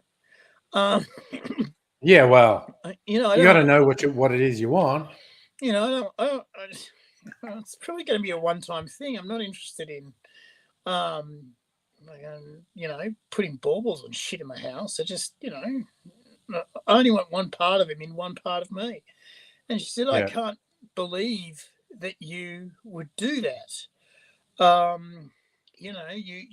You've basically sold yourself for free. And this one particular woman who actually. But let me put it this way, mate. She was short and very, very rich. Do you know who I'm talking about? Okay. Do you know? Yeah. And she was yeah. always very forward in her opinions and had no problem expressing them. And she said, putting a value on sex. Well, in Australia, we have words for women like that. And fuck me, it was on. It was on because the Americans immediately got what she was talking about. The Australians are going, yeah, fucking have a go, bitch. And I went, I need a piss. I gotta go. And I got up from the table and bailed. I thought, I don't want to see a punch on between theatre girls and anyone because the theatre girls will win. There was a lot of screaming and shouting. And security came, and it was just a thing. And then I feel for the American girls because they said, this is the problem. And the security guards and the boss of the union, the woman who was in charge of the union, was there at the time, and said, "I don't see the problem. I don't see where this is an issue. I'm sorry." And the security guards were also going, I don't know what they did. Because understand, we think all the time that American culture and Australian culture are similar. They're not. Well, they're the same. similar, but when you find the differences are very jarring. fucking different. They're very fucking different. Racism, for example, in Australia, we've called it lazy racism, haven't we? Yeah. It is. It's there. It's real. Racism that doesn't want to put a lot of effort into it. That's right. It's there. It exists, but it's not stalker racism. It's not like it's not like American racism, which is really, really deep. It goes down to the bone, Fucking Australian racism disappears when you've had a really good curry, or that black fella's done a great day of work, and or tells great jokes. It just falls apart. And black fellas still might be bastards, but this guy's all right. I love that about Australia. I hate Muslims, but Ali's great. It's like, dude. I'm setting up and recording for Kerr pendulum experiment in my land room, so now I have a crowbar suspended from a contraption and have to draw angles on the ground under it. Well, Dr. Abigail, if you're doing Foucault's pendulum, you need a ball. Oh, that classic one where you put it on your nose and then let it go, and then you don't flinch because you trust in physics. I haven't heard that before, but I like it. Oh, no, it's the thing. I've seen, physics professors go, this is how I can be, they have a pendulum, and it's a really fucking heavy ball, something that would concuss you if it hit you. And Dr. Abigail's doing a different one. The one where, I think Dr. Abigail's doing the one where it will actually draw patterns. Yeah, go around. I'm thinking of the one where you have the really quite heavy ball, and you hold it and you rest it on the tip of your nose, and you let it go, and you don't move, and you just trust in the physics, and it'll swing out, and it'll swing back at you at quite some speed, but physics decrees it will stop before it hits you. But it requires somewhat of an effort of will to not flinch. Balls of steel. Oh, no, Dr. Abigail says, nope, try again. Is that you try again or us try again? I don't know. I think it's us. I think we're failing somehow. I wouldn't be surprised because I like physics. I love my physics, but my physics is weird physics. You know, physics is that stuff. Oh, yeah, no. Sorry, I was just going to say, Dr. Abiel, that's what I thought. That proves the Earth's rotation. It's because it doesn't just go back and forth. It does ellipses and gradually forms. And that's all about the Earth's rotation. Yes. No, I get round. that one. Yeah. There's a beautiful one I saw in Canberra. We don't have Science Works in Canberra. We have Questacon. Oh, yes. And it's an amazing place. And it's a beautiful Foucault's pendulum. And it had a kicker on the top of the chain. And the kicker was this electric spigot. And just tap, tap, tap. And that's all it'd do. It didn't do anything much. So it had to be started every morning by someone who brought it back and then let it go. And then the kicker would just tap it. And then the thing would basically drop tiny little particles of sort of, I think it was actually gunpowder because it was black, and smelled like gunpowder. You're not allowed to smoke in there anyway, so it doesn't matter. Anyway, it did this beautiful right round the circle, pattern, and it was like, this is how you prove the world is round, and this is how you prove the world is moving. This is how you prove the world is. Oh, nice. Obviously, you've got to concentrate on shooting people. I respect that. They were bad men. Oh, they're all bad men, mate. They're all bad men. Well, actually, no, they're not. Sometimes you actually suffer repercussions from shooting strangers, but those were bad guys, so I'm completely justified in shooting them. Have you picked up their ammo and guns? I just got $1.50 off that guy's body, so fuck, that's all right. It's a week's wages.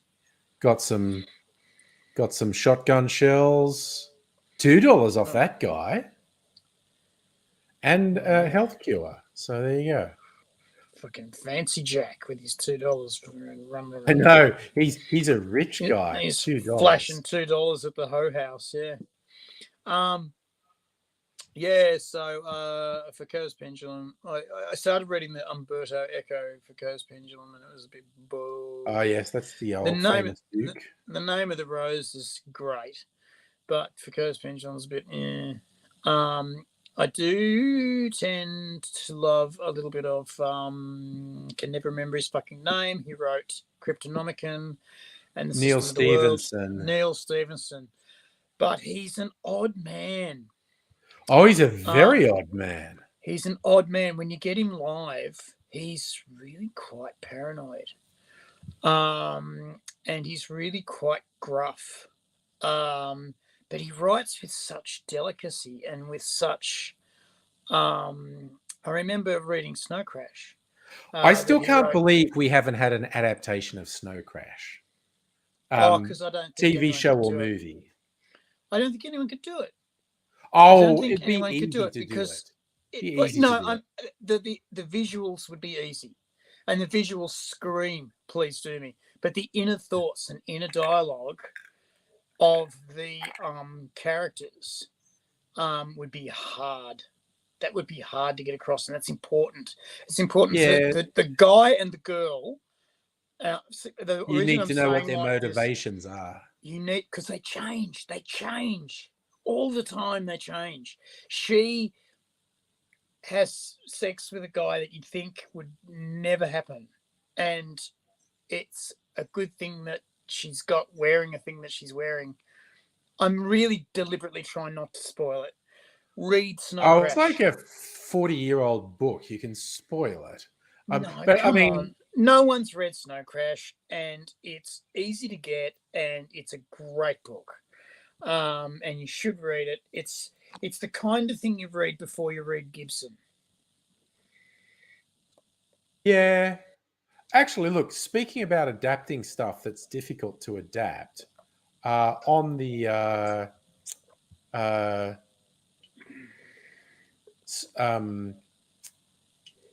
what do you call it? The streaming services at the moment. There's an adaptation of the recent Gibson novel, The Peripheral, and it's really good. It's quite a while since I read The Peripheral, and I know they're changing stuff, and I know they're changing some stuff quite significantly because that's what they do. It's a different medium, and they go, okay, that was what he did in the book. I don't think that'll work in this medium, but we'll try and keep the spirit of it, and I'm going to do something else. But it's so long since I read The Peripheral. I couldn't really nail down the exact things they're changing, but it's good. It is basically very good. I haven't read the Klept. Christmas is coming up, Andrew. Yeah. I haven't read the Klept series because I haven't bought them. Christmas is coming up. I see. Yeah, no, I get what you're saying. You're picking up when I'm lying down. I think there's only two of them so far, isn't there? No, there's three. Like typical for Gibson, there's going to be three. There's three. He's written the third. Excuse me for a second. That's okay. Dr. Abigail, why don't I check my messages on Discord very often? Because I don't, but I did follow your prompt there. Oh, Jesus, I'm being attacked by wolves. Oh, my God. Shoot the wolves. I think it's time to shoot a wolf, mate. Yeah. No, what the fuck? Where are the fucking wolves? To your left. Fuck you, fuck you, fuck you, fuck you, fuck you, fuck you, fuck you, fuck you, fuck you, fuck you, fuck you. Danger close. Danger close. Fuck you, fuck you, fuck you, fuck you, fuck you, fuck you, fuck you, fuck you. Fuck you. Why won't they die? Oh, I'm gonna die. I'm gonna die. I'm gonna die. Yeah, okay. I got attacked by wolves and died because I wasn't paying attention. My handgun's too low caliber, won't stop them. Needed to have like a rifle, but I was not paying that close attention. You were distracted by me. That's okay. I'm sorry. I feel bad that you got killed by wolves. I feel happy that it's a game and you can live again. Have you still got your guns? Yeah. Have you still got your ammo? You don't lose anything when you die. Oh, I love that. I love that because there's so many games you lose and you've got to go back to where you died to pick up your stuff and everyone's gone back and robbed you. Yeah. I hate that. Anywho, Gibson's one of my favorite writers, a man that I respect very, very much. Hates Gibson, doesn't like the writing style, and I've just gone, dude, come on, fuck's sake. The first three books, the Mirror Shades, the Sprawl trilogy, basically were written in a hard-bitten detective style, deliberately, so that it would connect the mysteries. Then you've got the Bridge series. Idaru is one of my favorite books in the world. It's so pretty cool. Fucking good. And bloody Lombard is a word that I will never, ever forget. Lombard stands for lots of money, but a real dickhead. Yeah. And I'll tell you something else. When you read Neuromancer, the Australian toe cutter, who is the singer's bodyguard and the guy who runs the money, yes, says you're being paid by Asian Paragon Asian data flow. Well, what is that? Oh, it's a couple of lines of code in a machine in Lygon Street, right? Yeah. In Melbourne. And you go, yeah, right. Did you know that when you go up Lygon Street in the restaurant area, there is Paragon Asia data flow? And it's a little door. It's a real place. Paragon God, I'm going to have to check that out. Is a real fucking place. And I would not be surprised if you go in there, it's just a few server racks at all. I would not be surprised. Hey, Mega Leach, how you doing? Yeah, I forgot about that guy. He's modelled on Chopper Reed. Yeah, it just has more ears. Yeah, and is broadly a nicer guy than Chopper Reed. Yeah, broadly. As dangerous and deadly, but a generally nicer person. The last thing that he says, Keith, Keithy says, is the our main character is being blackmailed by his old boss, and the toe cutter says, "Give me the card where you're supposed to meet, please." Violence isn't going to work. She's got a corporation behind her. No. This is going to be a personal message, as in up close and. And after it, she's going to know very, very well that if anything ever hits the airways, ever, that she's going to understand that it's going to be her responsibility. Because we need certainty in our lives. Certainty builds character. And he leaves the restaurant, the morning, buffet, and there's a flathead nail sitting on the plate, point up. Yeah. And it's terrifying. Just when you read that whole bit, you just go, oh my fucking God. Like, what is he going to do to her? And you know what he's going to do to her, and it's not good. Because you've seen him do things all the way through the book that are just insane. And insanely violent. And one of the other things that really, really, really, really, really blew me away about Itaru was there's a Japanese guy and he's got a credit card and he clicks the button and it unfolds into an umbrella. And the new guy goes, how does that work? What how does that how does that go? And he says, oh, well, you click the button and it's there. And then rain finishes and he clicks the button again and it all just folds back up into the credit card. And he goes, how does that happen? And he said, it just goes away. And that is the relationship we have with technology now. See, you have a mobile phone.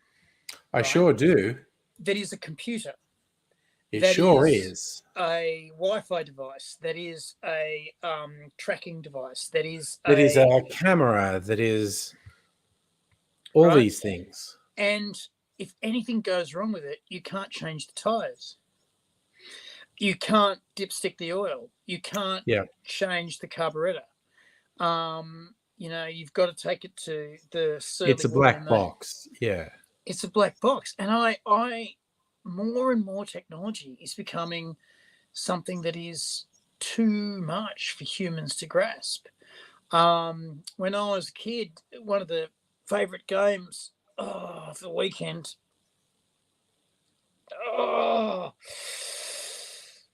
was to wash the cars 6 times.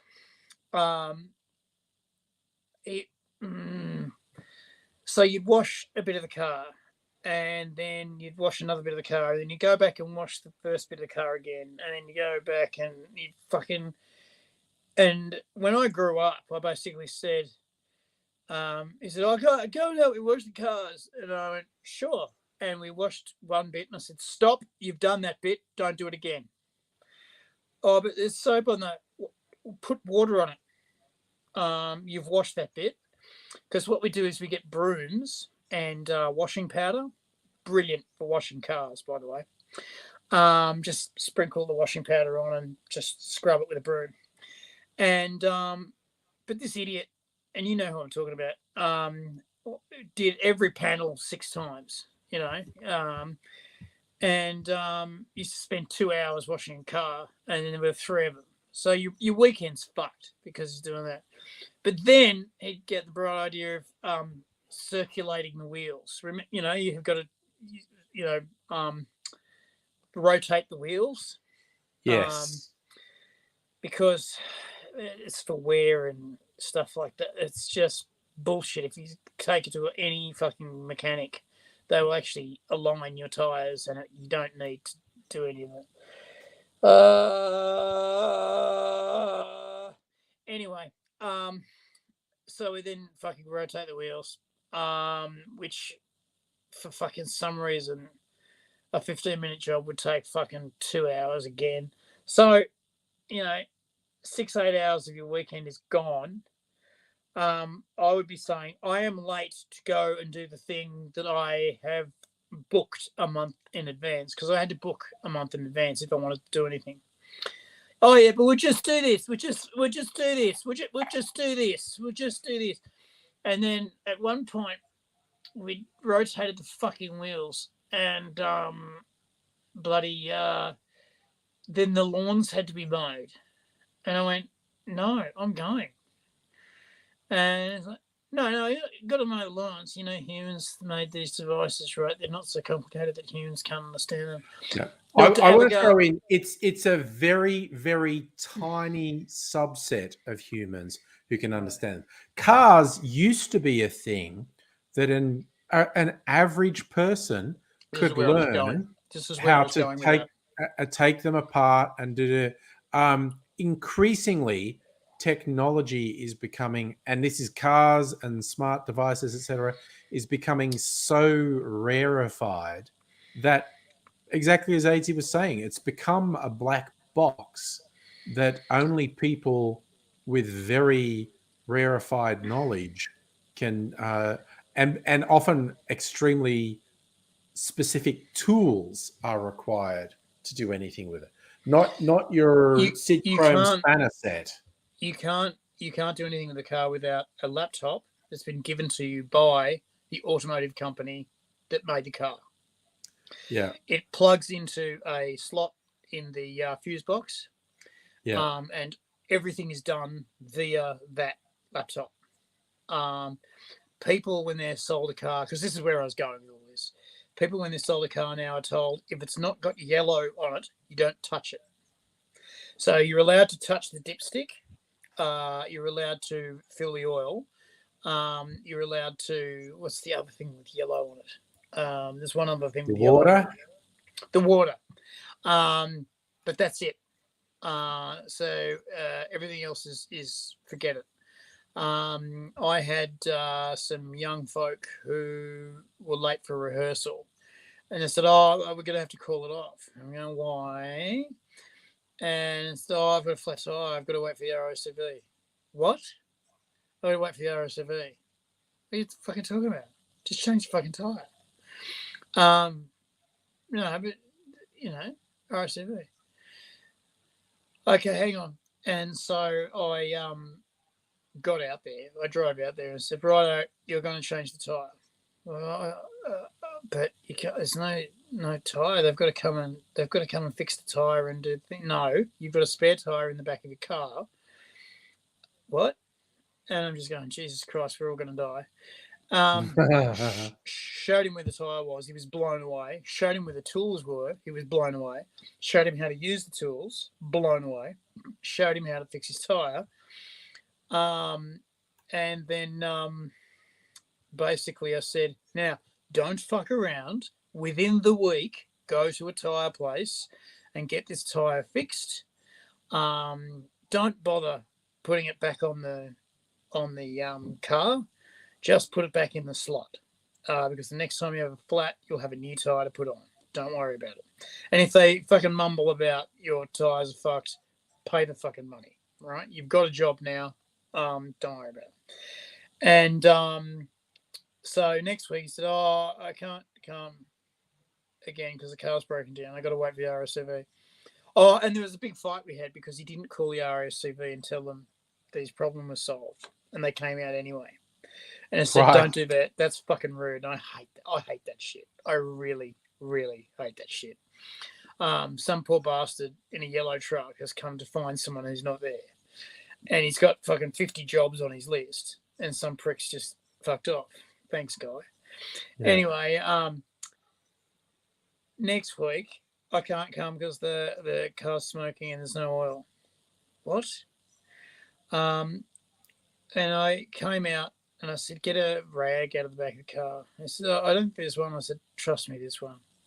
It'll be where the tools for the tyre are. Oh, there's a rag. Okay, take the dipstick and wipe it off and then put it back. And I said, so from here to here is a litre. And it's got to be within there. So go over, and we were over the road from a service station. Go over and get some oil. What kind of oil? Say what car you've got, and I'll tell you what oil you want. And it was just basically a 2040 normal bog standard oil. And I said, now put the oil in, and then test it. And do what I showed you until it comes up to that mark. And he goes, right, okay, no worries. And then he got it done, and his car was running happily again, a bit of grinding, and then it stopped, and it was happy. It was not smoking anymore. And then about 2 weeks later, the car was really smoking. He says, yeah, it's not real happy. I keep on putting oil in, but it's really unhappy. And I said, why do you keep on putting oil in? Is it leaking that bad? No, I just, I know how to put the oil in now, so I'll put the oil in, a litre every week. Right. Wow. Okay. Okay. Is it dropping that oil? No.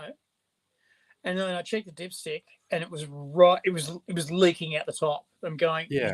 You're just putting it in, aren't you? You're not even checking. Yeah, I check it, and then I wipe it, and then I check it, and it's nice and full. I said, no, see these marks here? That's full. That's full. That is overfull. And I said, just keep driving it until it stops smoking, and it'll be fine. More oil is not a huge problem, but it's very expensive. And eventually he got it together. But now there's no real way of doing anything to your car. There's no real way of doing anything to your phone. My phone was being charged, and the lightning adapter, because I've got an iPhone, snapped off inside the socket. And I'm going, oh, bad. So I took the cover off, and I took it off to my phone lady. And the phone lady said, there's nothing wrong with it. It's fine. There's nothing in there. So what's happened is I've taken the cover off, and it's fallen out. But it's happened in the dark, and I've missed it. So I'm going, cool. Look, do you want me to give you a charge fee or no? And she was like grumpy as fuck, And I'm going, okay, no worries.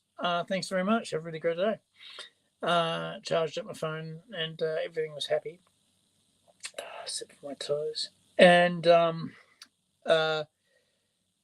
bloody, I was looking at it and I was thinking, maybe I could get into my phone and take the thing out, because it's not very deep in, and I know that they split open at that point.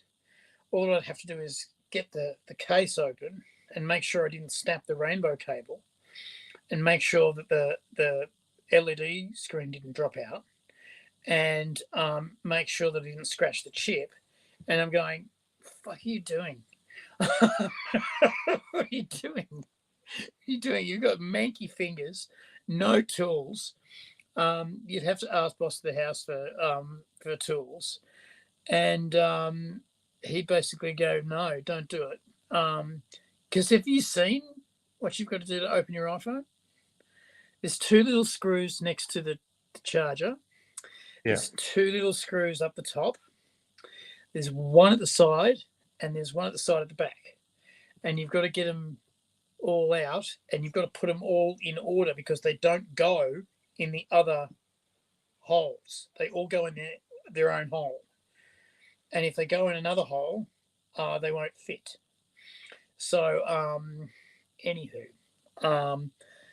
Apple made it illegal to have the tools to open them for a while. Now that's changed, and they were essentially forced by law to change that. The US government lost their shit over that. They just went, you are not doing that. The other thing that happened, and this was weird, was the US government and the Australian government were taking on the quiet refugees from China who had taken part in the Tiananmen Square massacre. I feel bad about saying it online, actually, because these guys are still surveilled to this day. There are more Chinese spies in Australia looking at Falun Gong than there are Australian spies anywhere. Like there are more Chinese spies looking at one aspect of society than there are Australian spies. It's just the way it goes. There are another division of Chinese spies looking at Tiananmen Square protesters. And these guys are surveilled every day. They are watched all the time. Sometimes they meet with accidents. Sometimes they don't. The Australian government has quietly moved them around. And one of the other things they've done is they've gone it was back in Hawke's Day. Basically, they had a whole thousands of kids going, I think you're going to kill me. And Hawke said, let them in. Just let them in. Teach them English and put them, not in Sydney, but put them all over. And they taught them English. They know English really well. And they found a new life in Australia. And nowadays, when people run away from Foxconn, I don't know if I should be saying this online either. When people run away from Foxconn, there's people who put together Apple phones in China, because those factories are basically prisons. It's horrible. The working conditions are shocking. They're locked in overnight time, so they don't run away. It's just, if they get caught talking to people while they're working, sometimes they'll just be shot. Not in the head, not fatally, but just shot in an arm or a leg to remind them that they're supposed to be working. And it hurts, and they've got to keep on working. It's just unbelievable. Anyway, so when they run away from Foxconn, they're basically encouraged to either start up a phone repair business or join a phone repair business. And they've got plenty of friends who will help them. And essentially, you get all these Chinese Foxconn workers who know Apple phones, the latest Apple phones, and how they work, and how to fix them, and how to break them, and how to do all kinds of stuff to them. And so the tools, like you were saying, this is what caught me onto this. The tools were illegal for a while, but they got tool makers in Australia to make them for them. And they ordered 100, thinking that maybe 20 would be okay. But of course, the Australian tool makers gave them 100 tools that were perfect. And they went, I don't need 100 screwdrivers. Shit, what am I going to do? And so they were selling amongst one another tools that worked perfectly. There's a few tool makers in Sydney and Melbourne who make Apple product tools from the specifications from the Foxconn workers. These guys can even fix ARM chips, which blows my mind. But the stories you hear about how they got out are just shocking. I heard a story of one woman. I went out drinking with a woman who was a friend of mine, and she said, be careful with this friend of mine. She's a refugee, and she's a little bit leery of men. And I said, oh, it's okay. I'm going to be friendly, Aidsy. Don't worry about it. And she went, oh, okay. And I was friendly, Aidsy. And she started to chill out and open up a bit. And I said, so you were working for Foxconn, how'd you get out? And she told me the story about how she paid this guy a lot of money to cut open the barred window.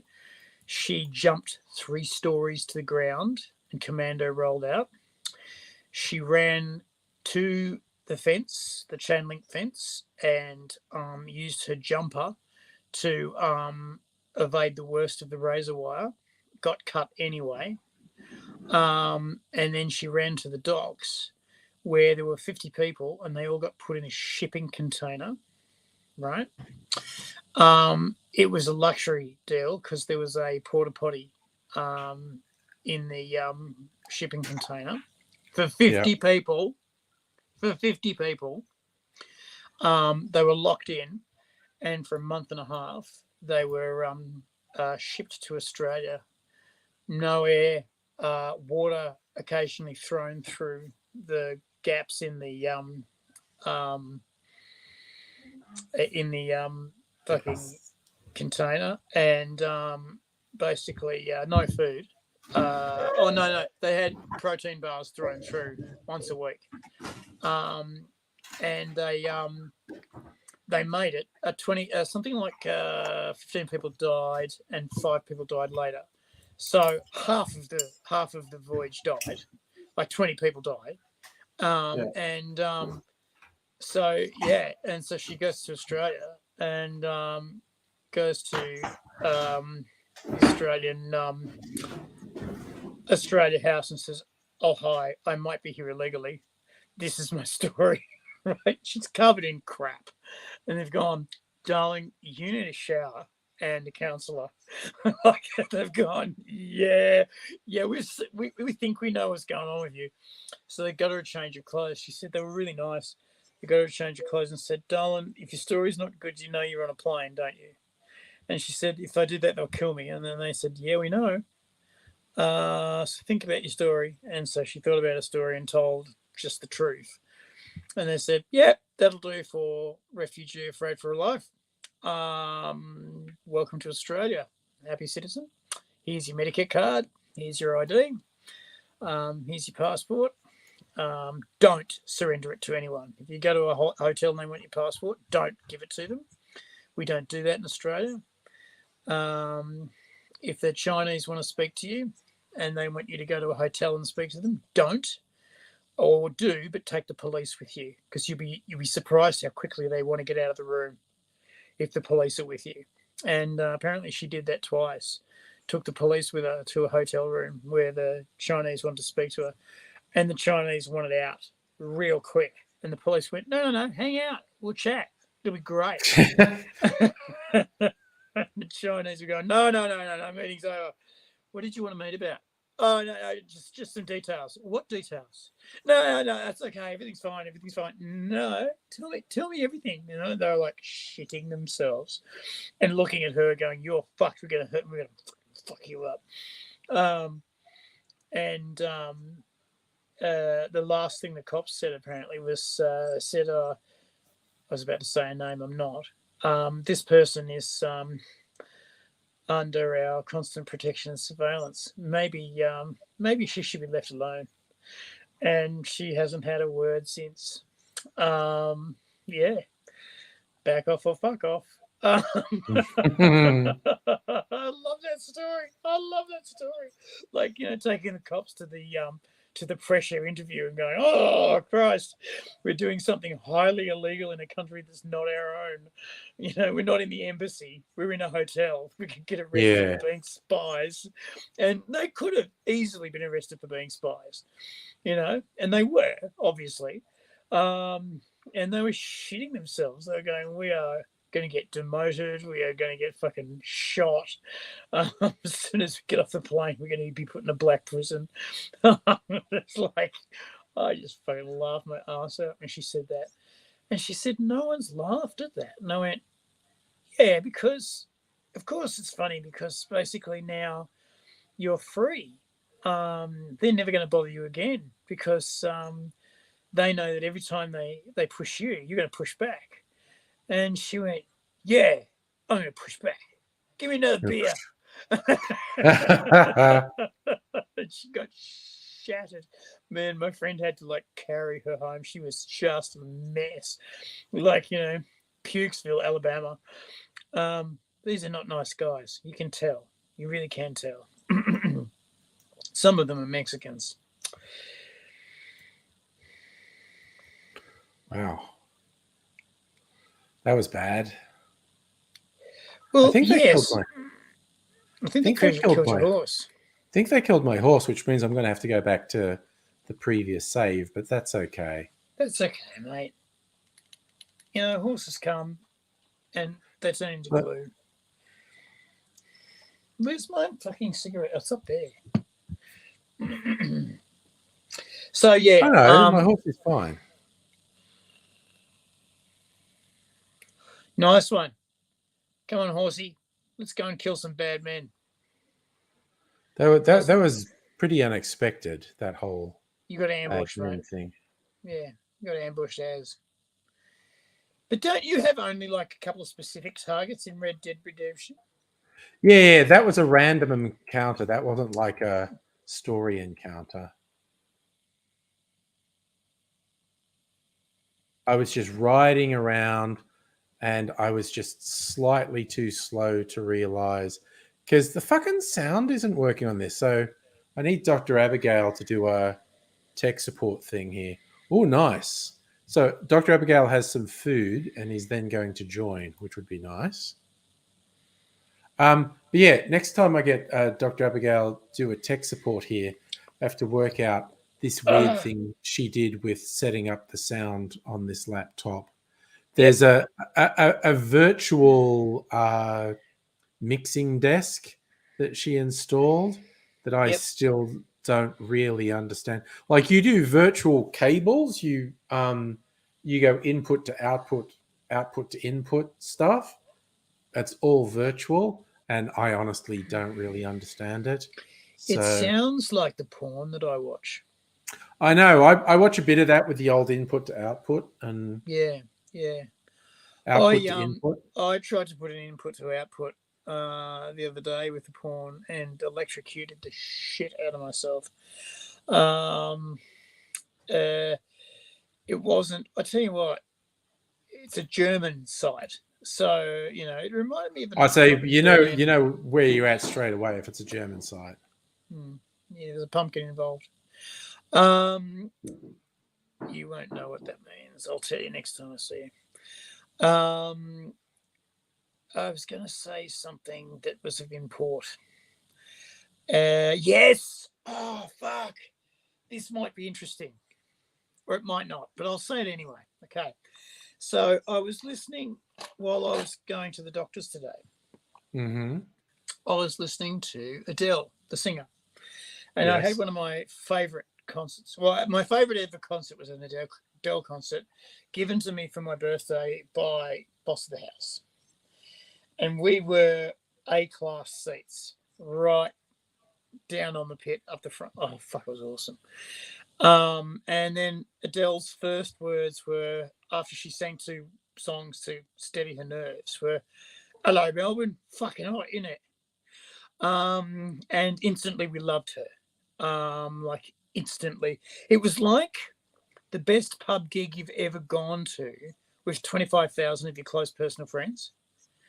It was just that. It was just a pub gig. It was awesome. It was so awesome. And every little detail was thought through. She even had a T-shirt cannon. Because you do that at a pub gig, right?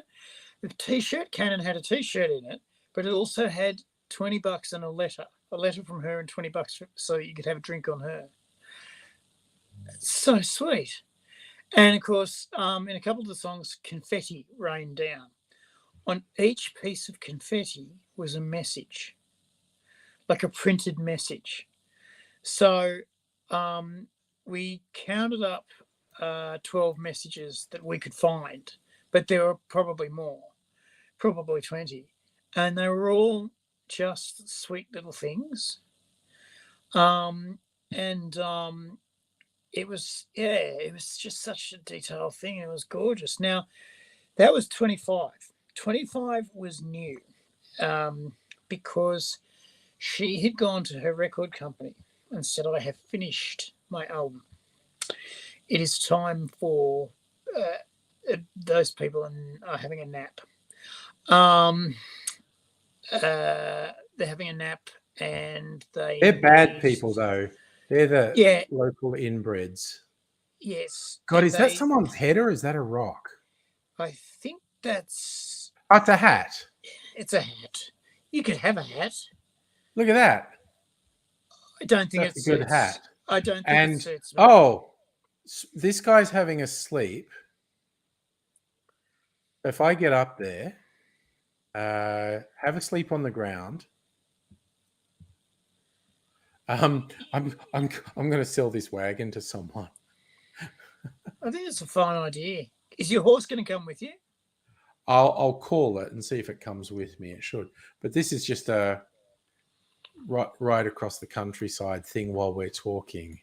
I want to go here. She goes to her record company and says, "Righto, kids, I am going to I'm going to do the next album. So, oh, by the way, you owe me £50 million from the last album, and I want these points and this kind of money for this album."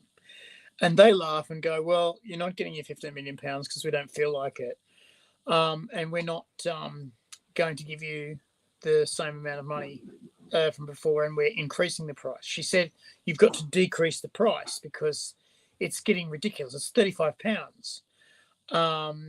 It's getting stupid. People can't afford that.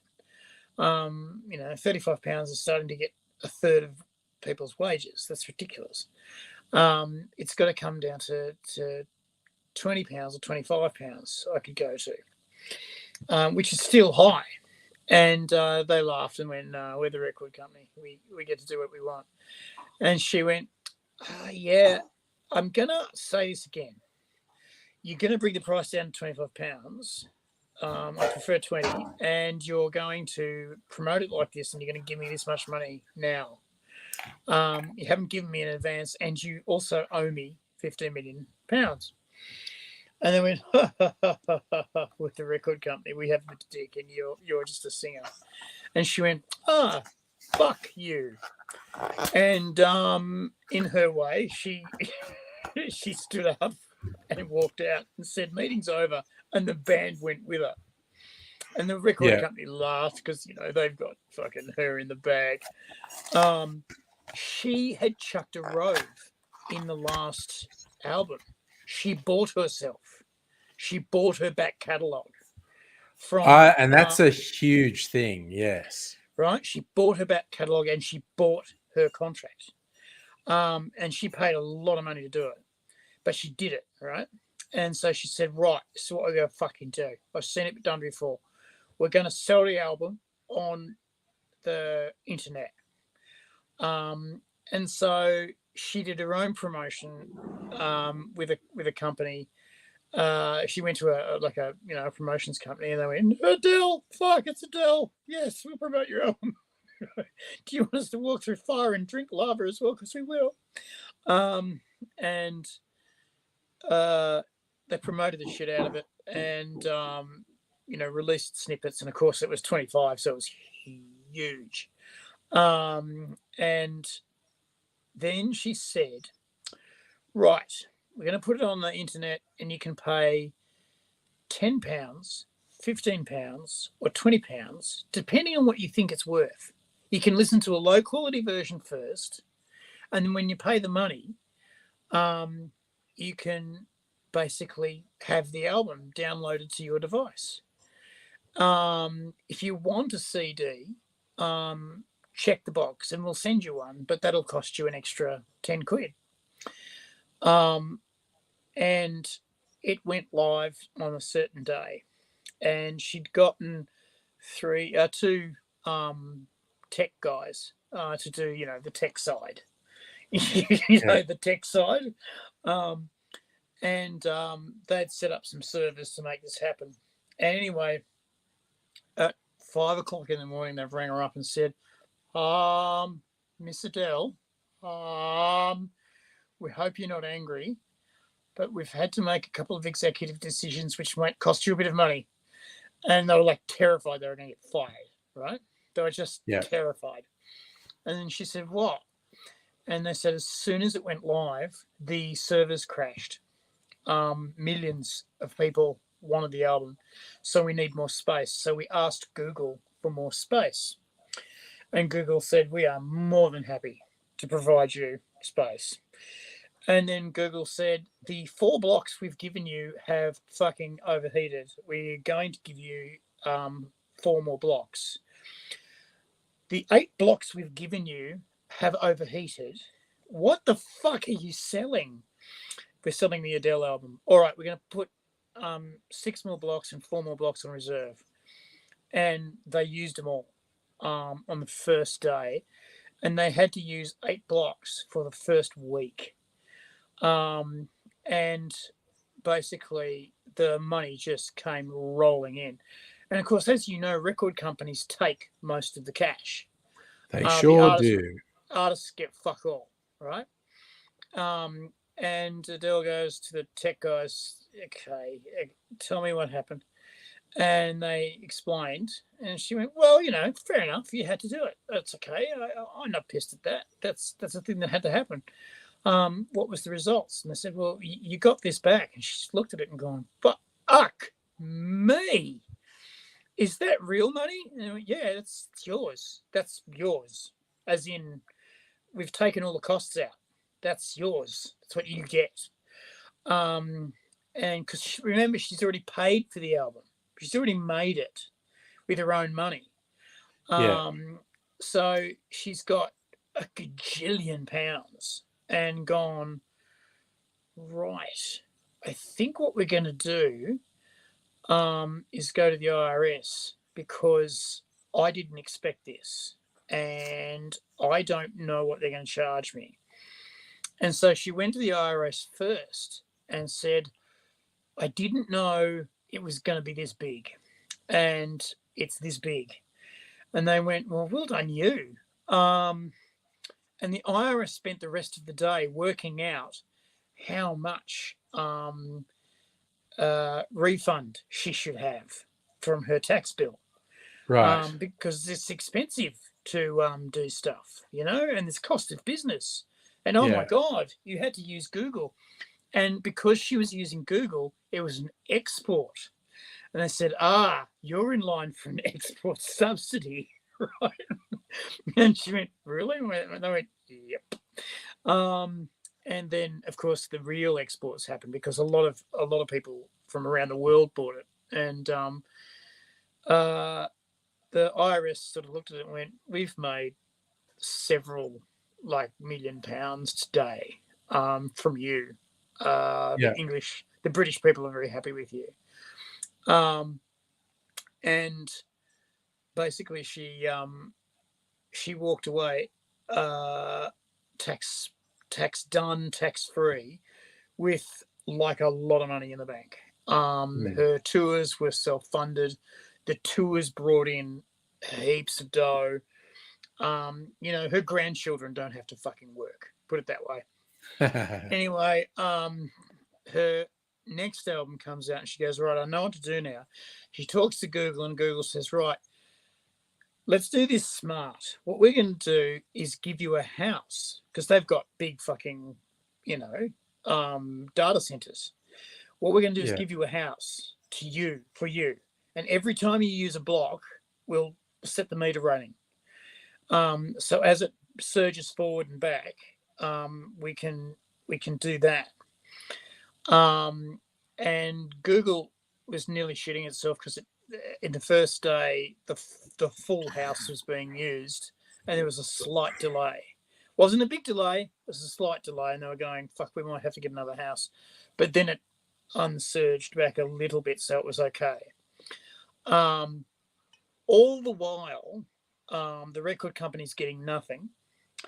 All the while, the record company's going, don't worry, we own the catalogue. because our investors from shell companies have bought the catalogue. So it's really ours.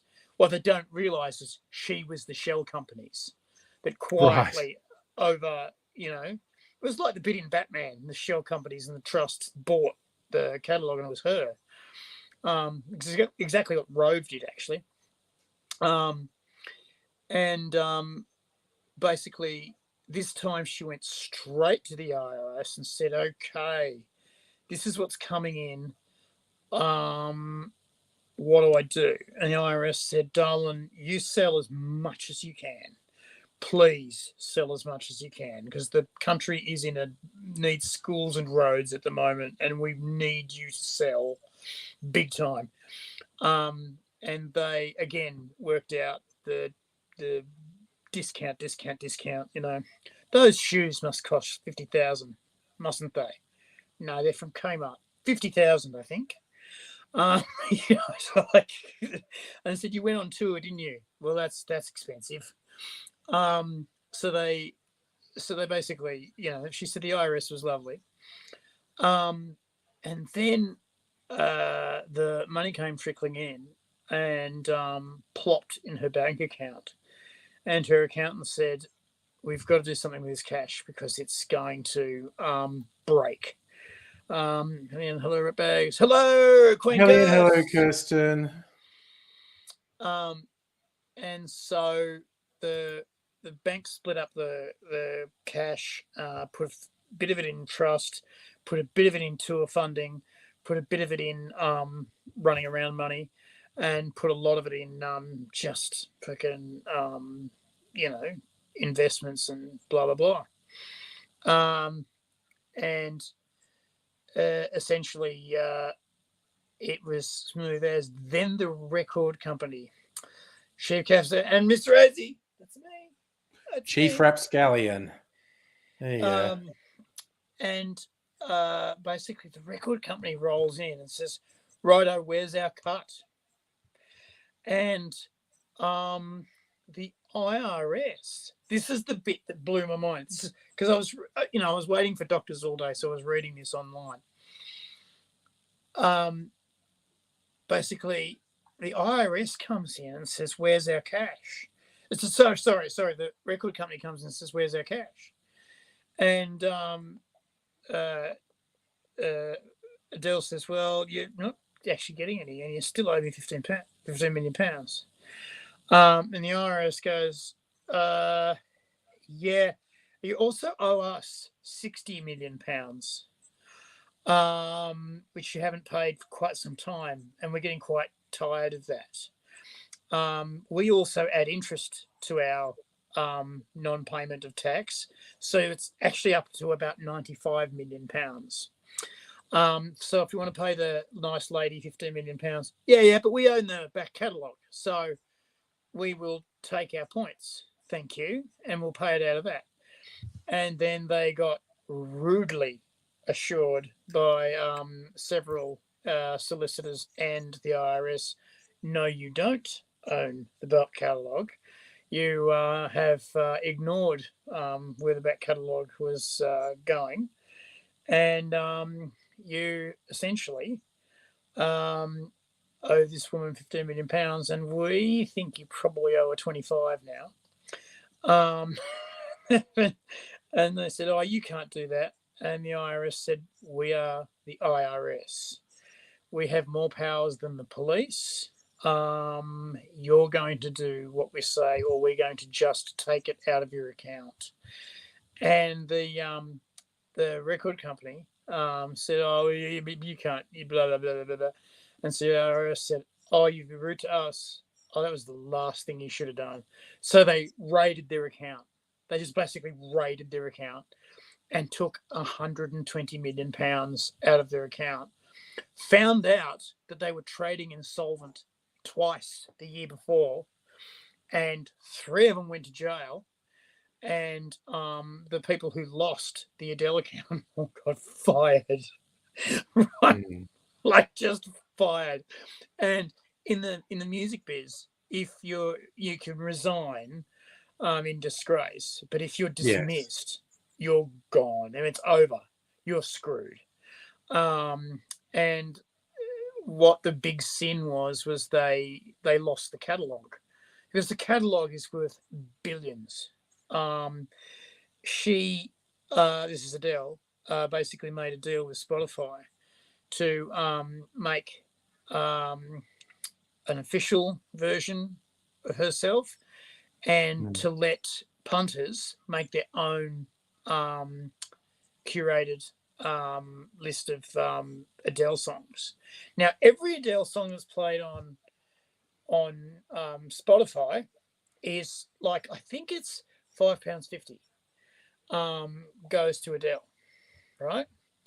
Now, I listened to her album 3 times over the last 2 days.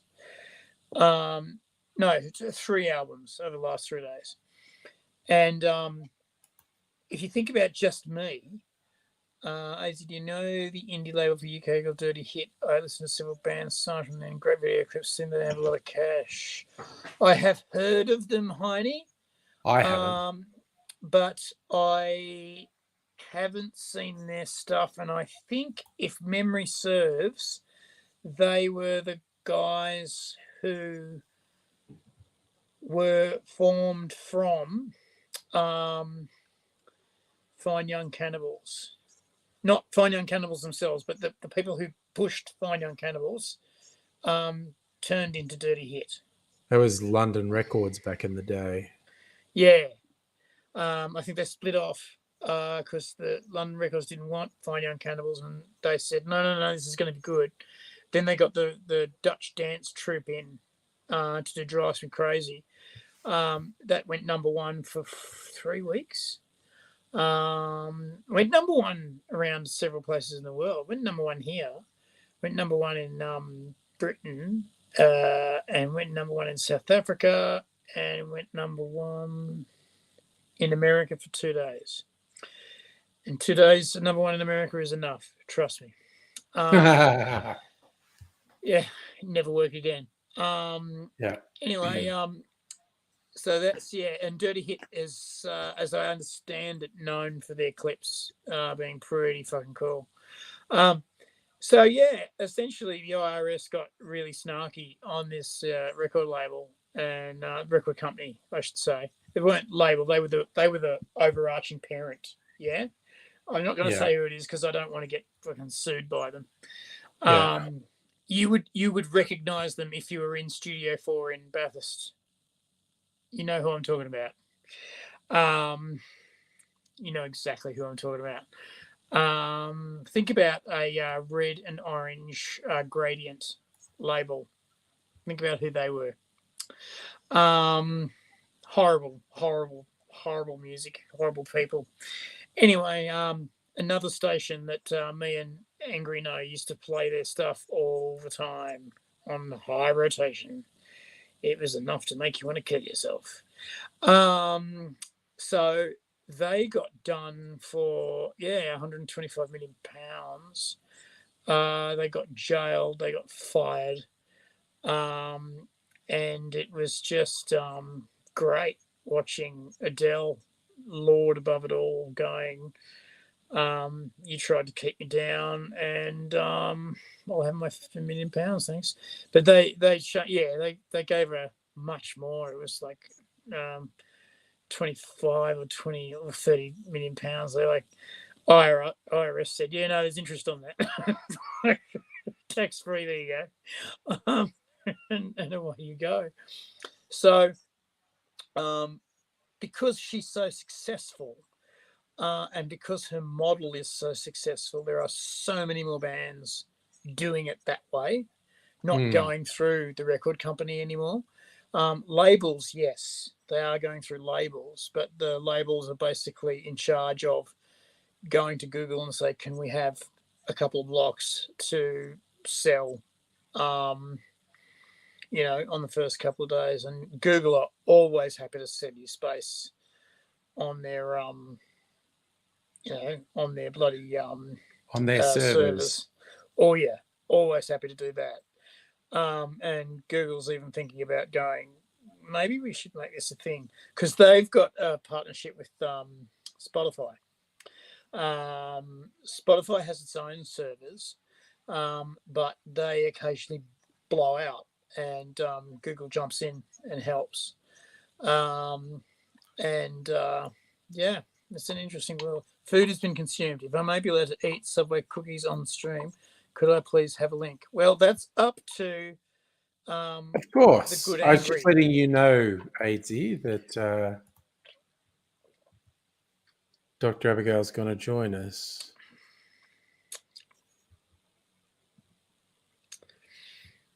Holy shit, I shouldn't have done what I just did. What did you do? I switched off the auto thing and my horse has crashed through a fence. Oh, God damn it. It's okay. Don't worry, you can back up horses. You keep saying, where'd you go, girl? Yeah, it's actually weird. Like, there's no way you can reverse horses like that. But, No, that's not a and thing. here's That is Dr. Abigail. not a thing. Hello. Dr. Abigail. How are you? Hi. How you doing? I'm good. How are you? You're looking fabulous, by the way. Ugh. I see. I see. Look.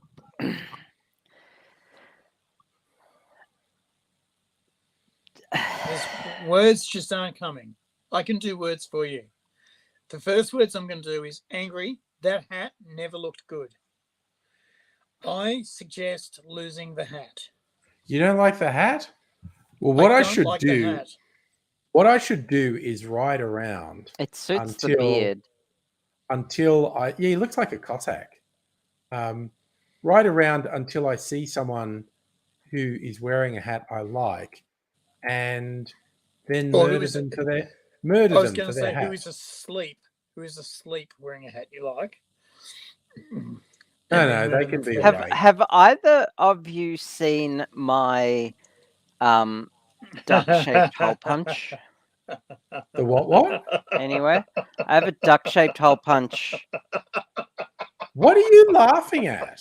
Like a bloody weird creature. Yeah, that's weird. Have any of you seen my paws? Well, actually, as it turns out... Oh, Jesus. Get out of the gutter. No. My toes are too sore to go up on the footpath.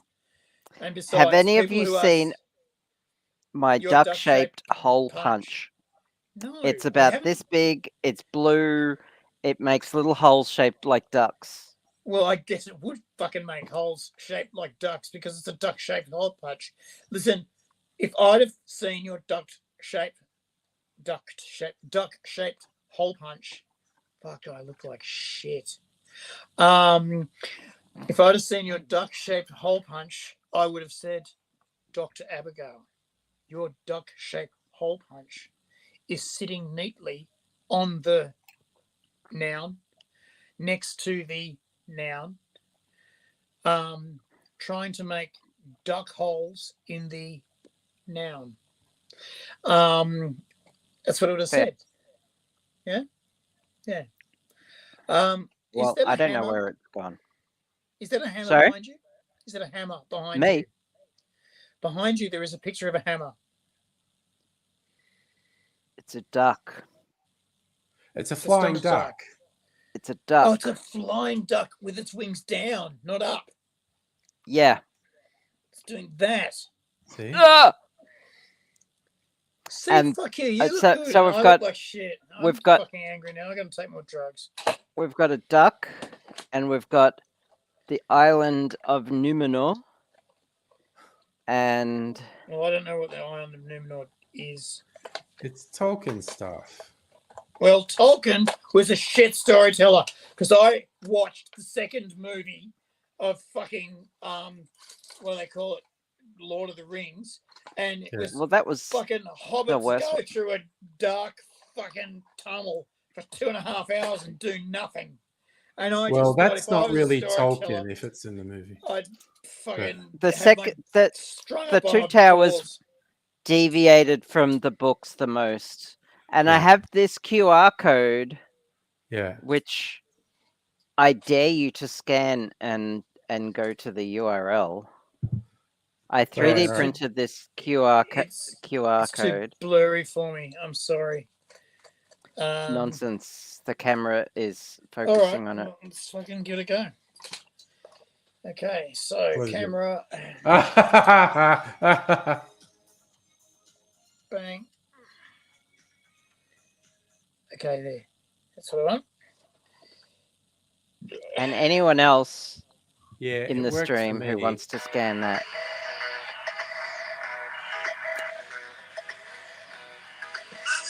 That's it. That sounds like an ad. Yeah, I think Is he's it? getting an ad. Oh,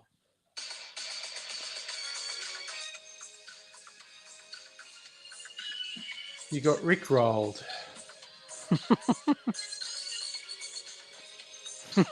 So turn it off so I don't get a content match on it.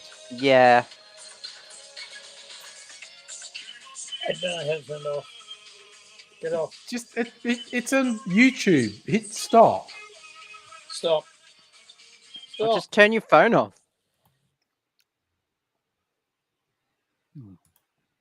I I just won't mute turn it my in. phone That's off because it makes me scared. It's off now. Yes. It's off now. So they would contact match after like what 10 seconds or something, wasn't it? They're pretty brutal. Oh, that was so lo-fi. It wouldn't trigger anything, but it's better be safe than sorry. I'm going to have a quick loo break while you two are sitting there. I'll be back in a minute. Okay. You should do that. yes. Robot Man Greg, we have done the QR code thing before, but I don't believe AG has. I 3D printed a bunch of these though. So what are you And going to do? Just hang them up around the place? And yeah, see I've what got them happens? here in the background, and I've given them to friends. And But they're stuff like better that. off in the community. They're better off in the community if you just glue them on walls and just have nothing around them. And then people just go, yep, okay. Oh, I've been rickrolled. Mm-hmm. And they'll go, that Dr. Abigail is clearly a goddess and needs to be, needs to come home with me. I need to buy a new hard drive for my computer because look, I've got a physical, like actual, like non-SSD physical hard drive in my computer just for storage. Yep. It's 4 terabytes. Yep. And it's only got 700 gigabytes of storage left, so I'm kind of a bit worried. What are you storing there? Mainly, Doctor? Mainly videos and movies of an intimate nature. That were legally obtained. Nothing would ever be illegally obtained on my computer. No, nothing. But would anyway, be illegally obtained. But are they these videos? Are they of an intimate nature? You don't like intimate photography? No, none of them are of an intimate nature. Well, because I'm thinking, the kind of terabytes you're talking about, that sort of whispers to me. It whispers to me. Also, there's a couple of really large video files on there of live streams that I've done for people that I've streamed out for like live shows for like drag kings and stuff like that.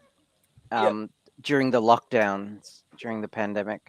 So like I've got the raw files and the compressed files, and I really should just I don't need this anymore.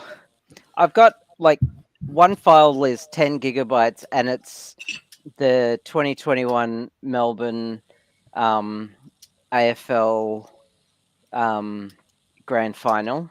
And the only reason I've got that Which I guess it's recorded Praise from God. live TV, which means it's probably illegal. I guess I don't know. No, if you Technically, I think that's illegal. This is a thing. Hang on.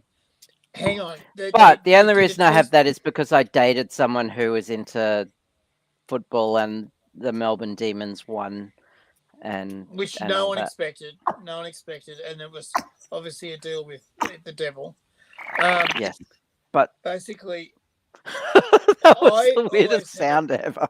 I know, always had a wasn't it? problem with TV people going, it's illegal for you to tape this because it's free to air, right? As soon as it's free to air, the BBC, yeah, the original and best, basically have started telling people, would you please put our shows somewhere on digital media that people can get at it, because they had some dickhead in the 70s went through and said, oh, we're on a cost drive. We're going to take all of the tape and erase it and use it again. They did. They lost an entire original episode of Monty Python. They lost about 15 episodes in random order of Doctor Who. They lost the moon landing. And they went, we can never have that happen again. And they said, well, what are we going to do? And they said, well, for fuck's sake, it's people are paying their license fee. It's free to air.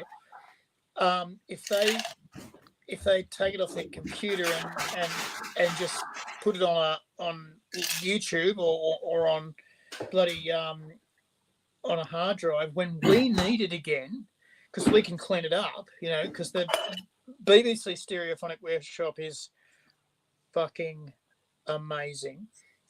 Again, the original and best. Basically, they've asked everyone, please tape everything. The one that poked his tongue out, as my grandfather would say. That's a fart noise thing. So the thing is, AG, is that we are not in England.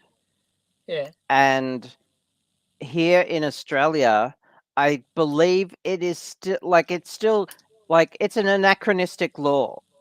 It's technically illegal to record free-to-air TV. But ever since the invention of the VCR, people have been doing it since the 70s, basically. Yeah. But it's technically illegal, and it's never been changed. But I mean, it's. I think it's a little bit like what is it? Sodomy laws in all states, right? Are still on the books, yeah. But gay freedom in all states is in stone, yeah. But the sodomy laws have stayed. The reason being is no one enforces them. It's no point. Because as soon as you brought someone to court on sodomy charges, basically, okay, yeah, right, that's the same deal. Like, yeah, it's technically illegal, but no one's enforcing it. I have no evidence for this. Okay, I have no evidence for this, but what I've heard is the ABC is essentially doing what the BBC have done, and is going, we have iView, but we would like people to sort of keep a bit on, bloody, oh God. I get where you're going. I also feel 100% confident in saying the ABC has not said that, because it opens Pandora's box for a whole bunch of things, and that the ABC doesn't give a shit about, but the commercial broadcasters would crack it big time. And certainly for the whole time that the Tories were in power in the last 10 years, the ABC was under constant siege and wasn't really in a position to pick any fights. That's fair. And also, this recording specifically is from Channel 7. So they would take issue to the fact that I recorded it from a live broadcast stream. Yeah. Um. Yeah. So And and whole bunch Safa, of- I don't think you know what you're talking about. No, you're probably right. I imagine so. I mean, see the trouble is, I get a lot of my information from people inside the walls, and because I know people who do stuff, and they hear things and say things, and the trouble with working in TV is you only sort of get half the story at any time. Sorry. Um, I'm going to interrupt you because I was going to look up if it's legal to make a personal backup copy in Australia, because that was always technically illegal. This search engine has auto-completed. I typed in, is it legal? And it finished to marry your cousin. So, which and it is. then the next one is it legal to own a capybara? And so I don't know it's who not. the fuck I don't know who the fuck is using this search engine, but It's not legal to own a capybara. It is legal to marry a cousin. It's not legal to marry a second cousin. It is legal to marry your cousin.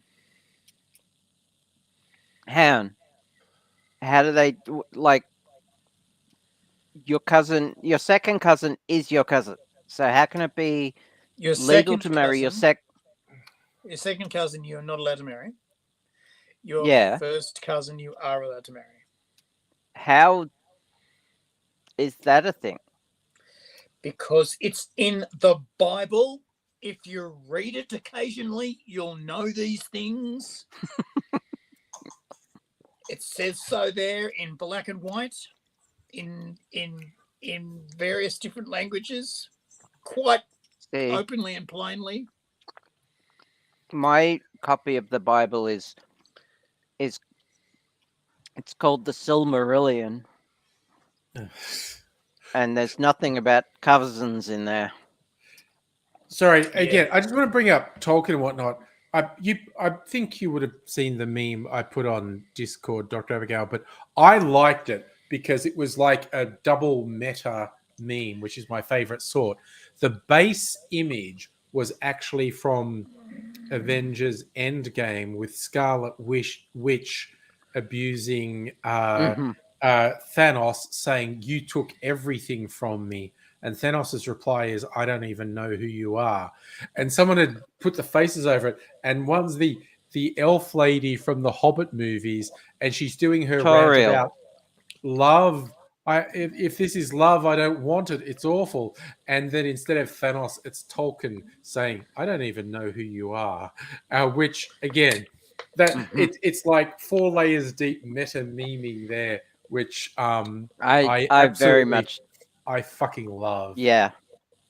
Tauriel was a completely made up character for the movie. Again, and, not a terrible one. Some people hated that. She was fine. I liked her as a character.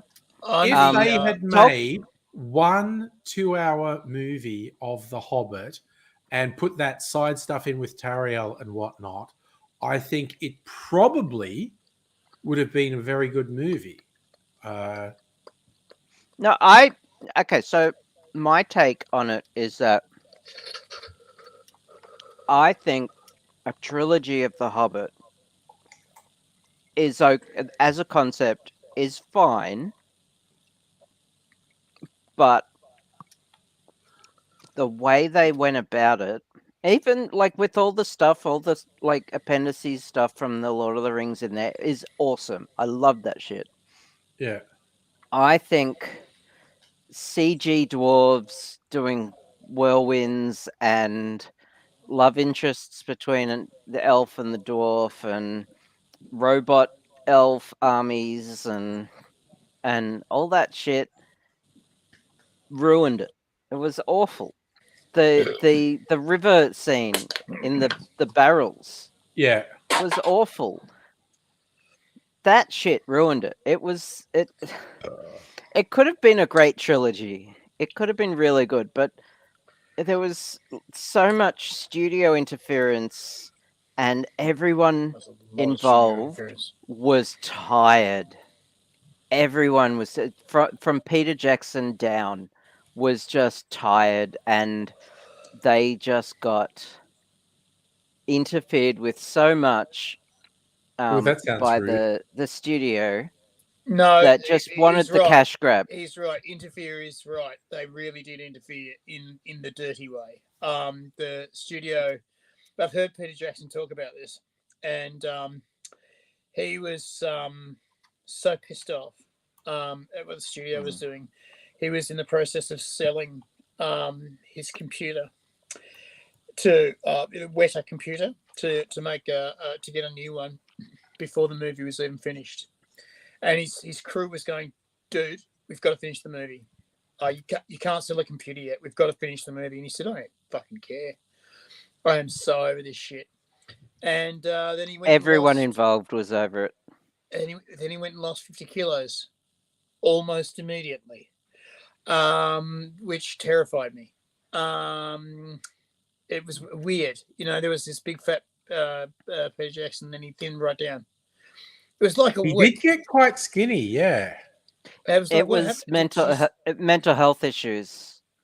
Like he was like, yeah. I mean, the studio. He was eating crap on the set all day because he was there for 23 hours a day, and and he was taking drugs to stay awake. And then all of a sudden, he was. I had to get away from it and eat real cooked food, and the weight just fell off him, and he was fine. He could exercise again and walk around his farm, and he, as a result, he started to look like a human again. Then he finished the film, and to great applause. And then he sold the computer to the half of it to the New Zealand Bureau of Weather, and half of it to the Australian CSIRO and Bureau of Weather. Usually, he donates his computers to universities and education faculties, places like that. Because every 3 years he updates his CG computers because new technology comes out, and he's got to be at the forefront of tech, and he's got like warehouses full of fucking machines, so he just basically buys a new warehouse, fills it full of new machines, and the old ones are basically either sat there or moved to their new home. And the last one, half of it was left there and half of it went to Australia. And the Bond was very happy about that. And CSI was very happy about that. So, yeah, the studio interference was astounding. Yeah. It was like the studio interference was so profound that they had New Zealand laws changed to benefit the Hollywood movie studios. It was that profound, and no one prospered from it except for like New Line Cinema and fucking what other studios involved in it. And Peter Jackson was so under pressure, time wise, and just spiritually under pressure. That's what ruined the Hobbit trilogy. It wasn't the fact that it was a trilogy. No, that ruined the movies. No, that was fine. That was fine. It was. It could have been a great trilogy, but it just. It was the fact that every time he turned around and farted, they fucking said, there was an exec there. You've got to do this and you've got to do that. And like this, if you've ever worked in Australian TV, basically, you get 30 people writing a show. Like I'll say a comedy show because that's what I know, right? You get 30 people in the mumble room writing a show. And then the head writer goes through the day before shoot and goes, okay, this is in, that's out, no this is in. No. And basically you go to shooting day, okay, and there's 100 people on the floor, and you go, why are there 100 people on the floor? You need 6 people to make this work. You know, you need the people who are actually doing the sketch, people who are shooting the sketch, and the sound people and the set dressing people or the green screen people. But no, every fucking exec involved in the show is there, and they've all got to piss in the corner somewhere to prove that they did something for the show. So basically, you'll get up there and they'll go, oh, should they be wearing purple ties? Okay, redo the sketch, purple ties. And someone else will go, should they be wearing spangly shirts? Okay, redo the sketch. They're wearing spangly shirts. Should they be sitting down when they do it? Okay, redo the sketch. And something that should have been taking 15 minutes ends up taking 6 hours. And shooting day runs for 23, 26 hours. And you've got people who are either asleep in the green room or on drugs to keep going. And the thing should have been over hours ago. And it costs $100,000 every 2 minutes for this shit to happen. And they don't care. They just don't care. The only thing they care about is their stock market price and their job. Right. So as long as they've proved that they did something on shooting day, they keep their job. Now, when you get into films, it's much the same. You get all these execs turn up and they go, oh, maybe this should be a different color. Maybe that should be, a different thing. Oh, the spirit of the book says blah. Fuck, okay, here we go again. And then you've got, seamstresses and set dressers racing around trying to get things done right. I know that Peter Jackson said to his actors, for Christ's sake, take points in the last film. He said, guys, take points. Take points. And they all went, well, the money's good. And he says, no, take points. Take points. And they did, thank Christ, because basically you're right. The American studio stole everything. And it was because the actors got points that they got paid. At one point, I can never remember his name. He's one of my favourite actors. He's a comic. He worked as Dr. Watson with Sherlock Holmes. What's his name? Martin. I know who. Yeah, I know who you're talking about. Martin Freeman. Martin Freeman looked like he wasn't going to get paid for the last film. It looked like he wasn't going to get paid, but he was on points, so he got paid quite a bit. The last film in that trilogy was just a shit show.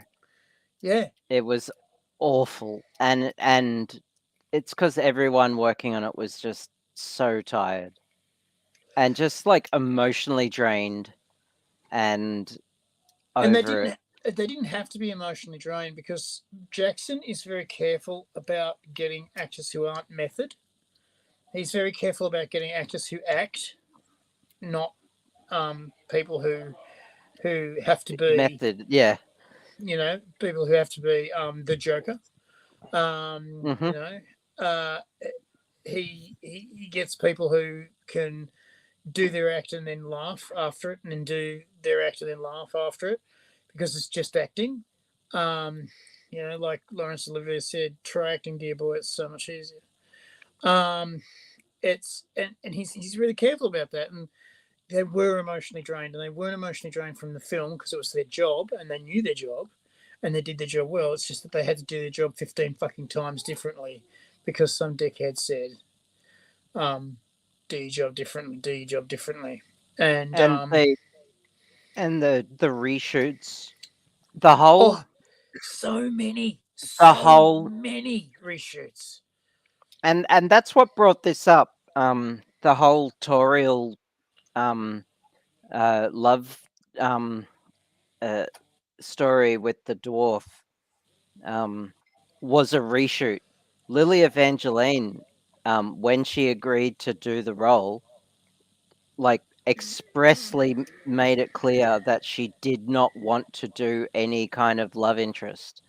And they agreed. Peter Jackson agreed with that Yeah. and did Yeah. not have any story in there where she had a love interest Yep. at all. Not even with Legolas. Yep. Legolas wasn't supposed to be in there except for a cameo during the second movie, which is That's right. That's right. kind of Yeah. true to the book. Like, Yeah. yeah, In and but out. In and out. Yeah. yeah. Sorry, but I'm the just going to go. studio came along. I stopped stu- messing about with Red Dead. Just noticed that Zvan wanted to join. Hello. Hi, Hey, Swan. Swan. How you Hey, going, man? how you guys Hello. going? Can you hear me all right? Yep. Absolutely. Yeah, all good. yeah. Awesome. But then the studio came along and said, no, there has to be a love triangle between Legolas, Tauriel, and let's say this dwarf. And Legolas is a known character from the handsome dwarf. Pick him, the handsome one. And Legolas is a known character from Lord of the Rings, and the actor is famous now, so he has to be in like all three now. And Peter Jackson's like, Yeah. yeah, it just was a shit show. Yeah. And the New Zealand film industry was supposed to get a big boost out of it, and they got Psyduck shafted. is my favorite Pokemon. Psyduck is my spirit animal I don't know because where I that get came migraines from. and forget things too. I don't know where that came from. Yeah, he's pretty much my spirit animal as well. I know nothing about Pokemon except for Psyduck. Psyduck's Why pretty did good. we go to Psyduck?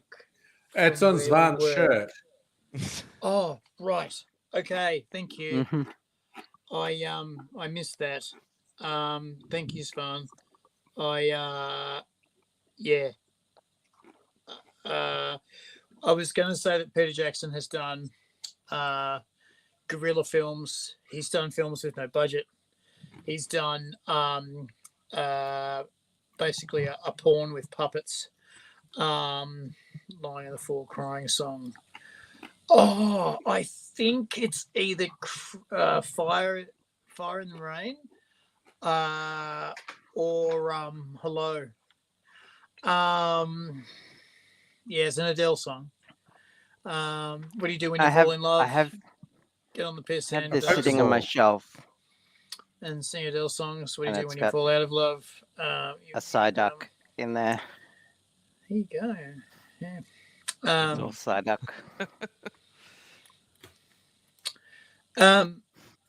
So yeah, Peter Jackson's done guerrilla films. He one of the films he did, he had his friend. He did it on the weekend, and he had his friend have the same mustache and beard. It was like For 3-day all- growth. So 3-day growth. he had to shave on Wednesday every week for a year because they were Yeah. just shooting on weekends. Yeah. So he had to 'cause shave that's- on Wednesday, so it was the same length that weekend. Yeah, and he did it. He did it for a year. It's pretty funny. And none of them got paid except for points. And they all thought, oh yeah, we just did it. I want to answer and then of course they Kirsten's got question. money. I wanted to answer Kirsten's question, but you had to Psyduck me. Kirsten's question This is, what's question- everyone's favorite lying on the floor? Phoebe Bridges has a repertoire of just depressing songs, and it's amazing, and I love her to death. But her song Funeral got me through some hard shit. Like, that song on repeat while crying is my jam. I can only listen to it when I'm in distress now. I'm still going through. Still going with half of Adele's catalog. Is See, the go. Yeah, I know you're a mad Adele queen, AT. I've never gotten into her. Which surprises me. I know it isn't an interesting dichotomy. I think very few people who were exposed to AIDS would think, "Oh my God, there's a Zvan, there's a wolf, Zvan, look out, It's there's not a a wolf. wolf in your room." It's a bear. Such a cute dog. Do Oh you my God. His Do you name's have- Yogi. do you have trouble riding him to the shops? Like 'cause Riding they're into going- battle. Yeah, it's like, well, riding into battle not a problem, but because there's no poles to tie up in shops anymore. You'd have to find someone's car and just smash through both windows to get the chain round. Because they wouldn't drive off with the horse bear. Everything at Once by Mothica. That would do it actually. Look at him smiling, going, "I'm gonna fucking eat that AZ prick." yeah. She's My currently answer- describing anxiety pills. Yes, my answer to anxiety is diazepam. At the moment.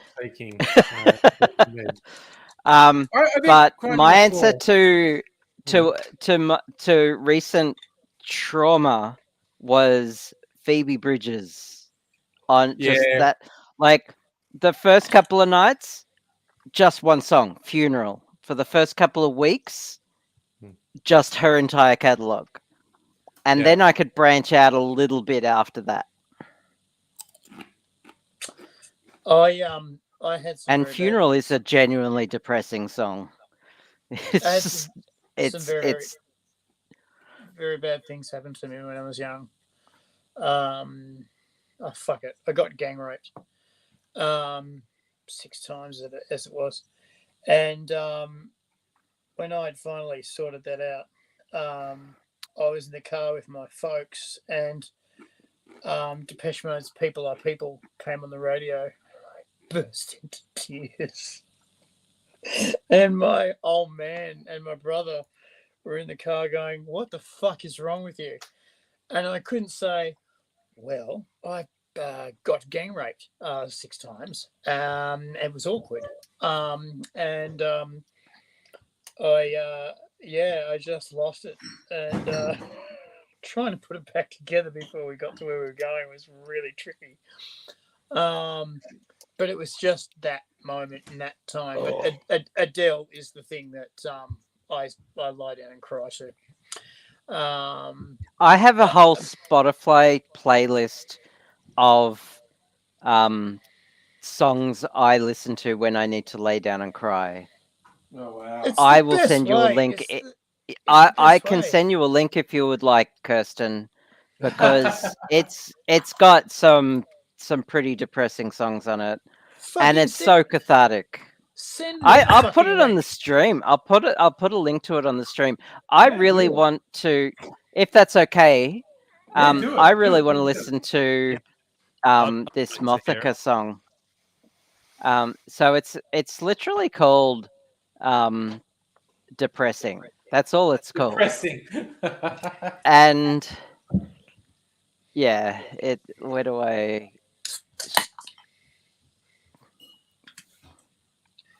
It's on Spotify. If you use Spotify, there it is. For me, it depends what I'm depressed about. Like I recently removed Johnny Cash from it because I'm not that depressed. I was going to say But Hurt. Johnny Cash's version of Hurt. Hurt That was just number fucking 2. Cuts. Hurt was number 2, but I got sick of because it just got overplayed. Yeah. That was But my there are some notes. surprising songs on there that you have to actually look up why this song is depressing.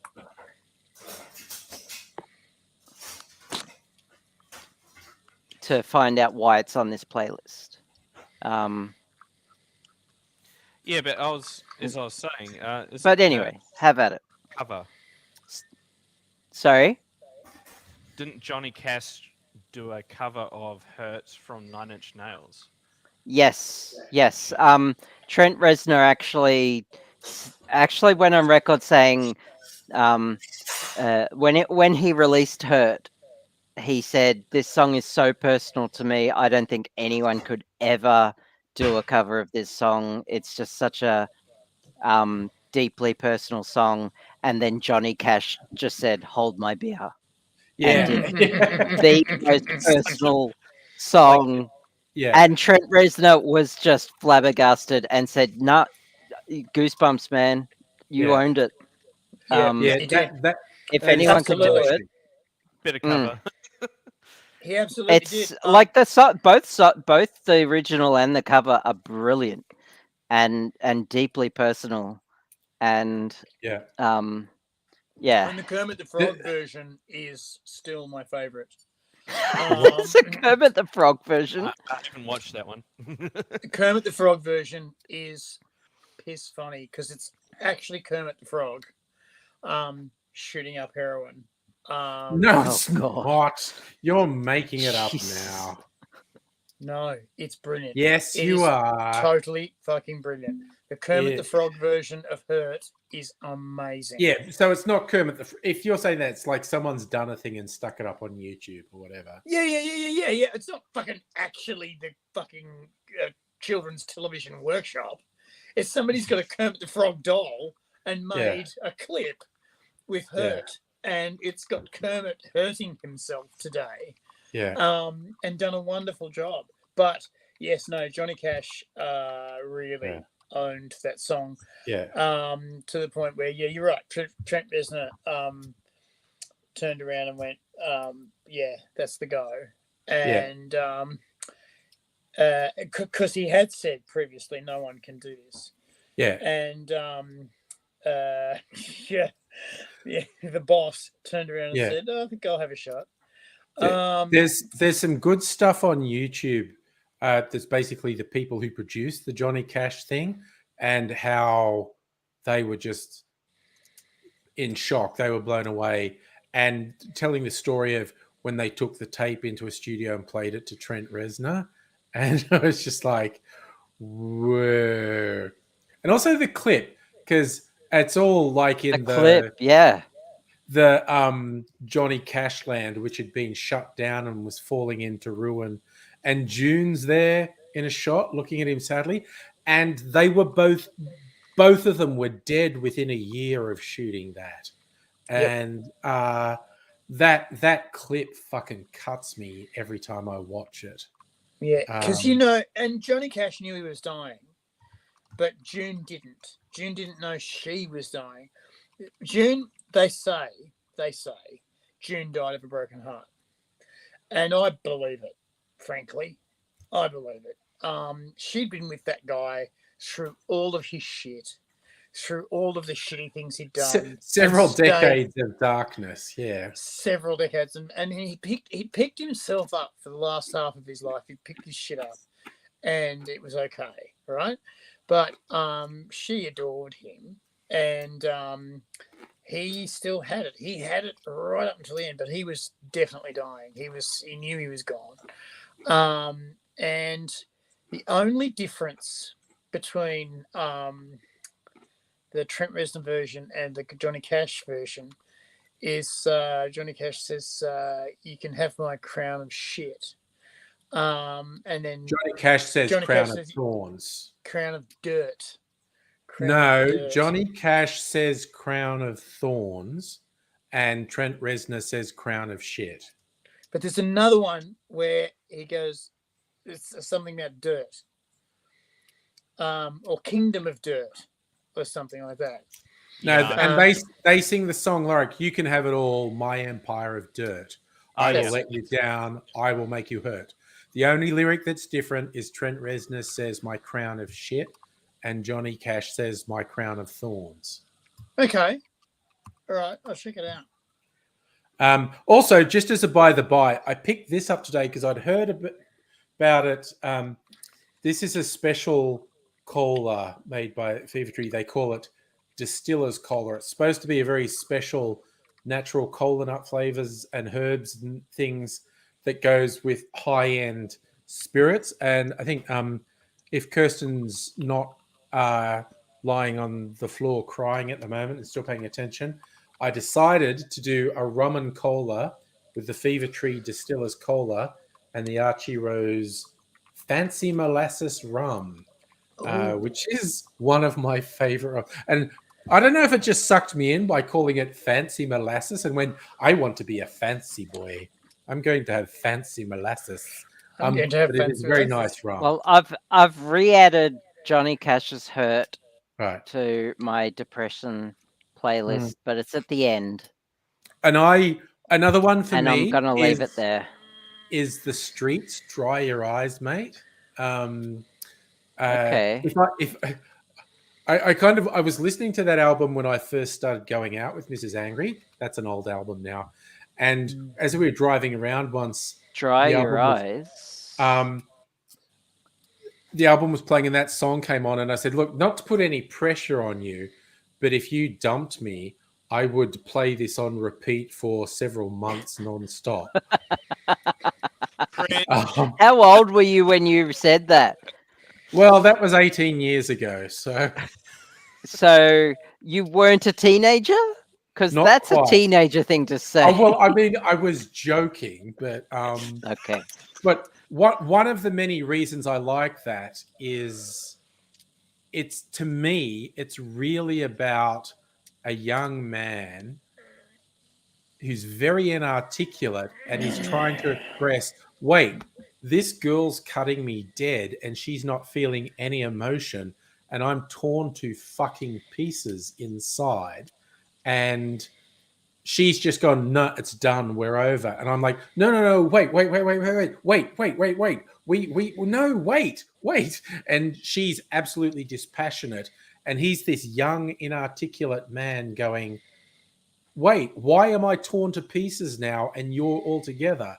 And it's the whole thing about a young man trying to understand his own vulnerability and whatnot. And I really enjoy it. And again, because The Streets, it's virtually spoken word. You know, he's doing his hip hop style stuff. It's virtually spoken word. And again, I just kind of like it when guys do stuff that's about being vulnerable instead of being macho. And okay, it's kind of like that one that was a big hit a couple of years ago, the Australian guy, where he finds out he's, it's over, mate. I know you love her, but it's over, mate. That's like, it's the same song, but about 15 years apart. And one was by an English guy. It's the same thing. It's a guy, and it's like, wait, what do you mean it's over? I don't want it to be over. Why is it over? Oh my God, my heart's being torn to shreds. I never grew up learning how to deal with my heart being torn to shreds. What the fuck do I do now? And I honestly quite like that type of thing. Guys being vulnerable rather than being macho. Fair enough. I watch a lot of anime. I've added it to a queue of songs to listen to after the stream. Yeah, listen to it. Yeah. I watch a lot of anime. And I particularly like anime where the women are the strong characters. Good for him. So I love Ghost in the Shell, all the different versions and universes of it. I love Skycrawlers. I love the Gunslinger Girls, which is just heartbreaking. It's just heartbreaking. I particularly liked the Black Lotus of what do they call it? Blade Runner. And there's another one. Oh, Castlevania. Castlevania has a shitload of strong women in it, and it's really good. Castlevania was initially a game. Yeah, it was a fucking Game Boy game, and I had one. It was a really good Game Boy game. And they gave it to Warren Ellis and said, "Oh, this is the Game Boy game." He said, "Yeah, fuck it, I'm just going to write my own story."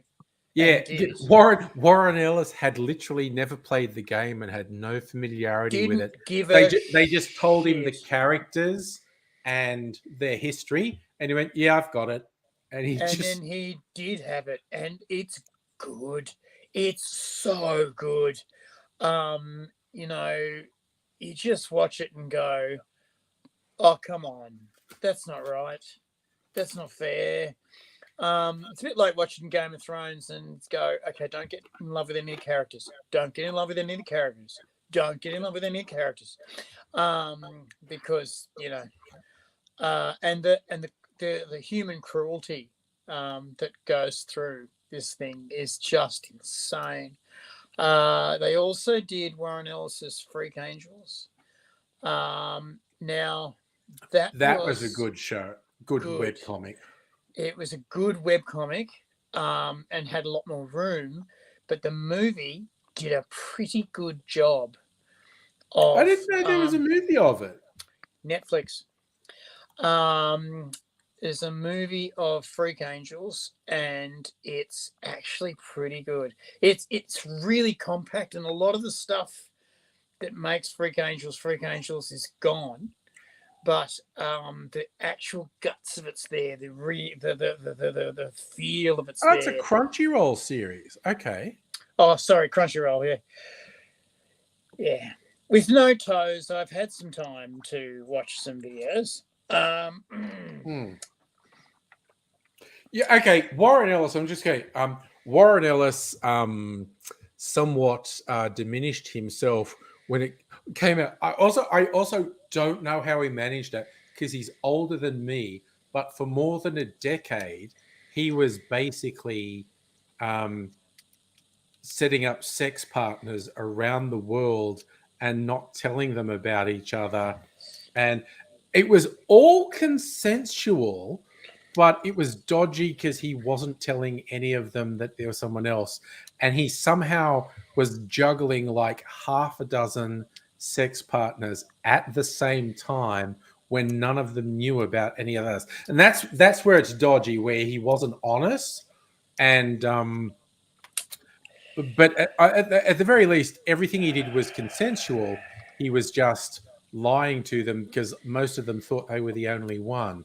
And he was just like, "Oh," when it came out, and it was not quite a Me Too thing, because none of the women involved said it was anything but consensual, but they were pissed off he was lying to them, and they also felt like he was kind of stringing them along, like, bang me and I'll probably get you a gig in Comics World, which is dodgy as fuck. But and Warren Ellis's thing was, is that bad? Was the thing I was doing bad? I'm sorry. I walked into the Union Bar in uni, and the 5 people that I had told were the only one were sitting around the table looking at me very angrily. The 2 guys and 3 girls were looking at me, and they said, "Come, sit with us, Azy." I'm going, "Oh, this is bad." I like the idea for a moment. You might have said to yourself, maybe they don't know. Maybe it's a coincidence they're all at the same table. When they all looked at the same time with the same eyes, I went, "Oh, I'm fucked. I am fucked." And I found out later what had happened was that one of the guys had said, "I have found a marvelous route." Who is he? "Oh, he's this theatre guy." And one of the other girls said, "I've found a marvelous route. This theatre guy." And He is a dirty whore. Other people at the table going, theatre guy, marvelous route. Strongish body looking guy, can lift things up and breathe fire. Yes. And then they went, and then one of the girls, dirty little boy. Dirty whore. One of the girls said, "It's Azy, isn't it?" And they all went, "What?" "Yes, it is." And they were there for half an hour before I showed up, because they had plenty of time to war counsel before I fucking walked in. And when I walked in, oh my god, everyone who was at the table who wasn't involved was gone. everyone who could have possibly backed me was out of there, and they were watching from other tables. They were the whole fucking bar was looking at me, and I'm like cruising and going, "Hey, life's good, love is good." I'm up to my nose in quim. I'm fucking damn dick like a fucking champion, and here they all are. Shit. I feel like that could make a really good rom-com, and the first bit would be when they were all at a table together and they didn't know about each other, but you rocked up and you saw them all and you didn't know whether or not they all knew. And so there's this really fraught scene where you're navigating conversation with all of these people and hoping none of the others. I think that is the thing. And then, of course, there's a denouement where the second time you come in and there's a table, all of them, and they all know. What ended up happening was two of them went, "You're fucked," stood up and pissed off, right? And three of them, including the smartest girl, said, "Well, you know what? I'm not going to miss out. I shall have Saturdays and Wednesdays." And the other one said, "I shall have Thursdays and Fridays." And they split me up, and every day I had to perform. Even rehearsals. Does that mean you had one day off a week? If there was three of them, no? Nope. They rolled a dice for the one day off. Oh, they rolled the dice for day 7. It was a 6-sided dice, but they all had 2 numbers on the 6-sided dice. And I was told on the day where I was sleeping that night.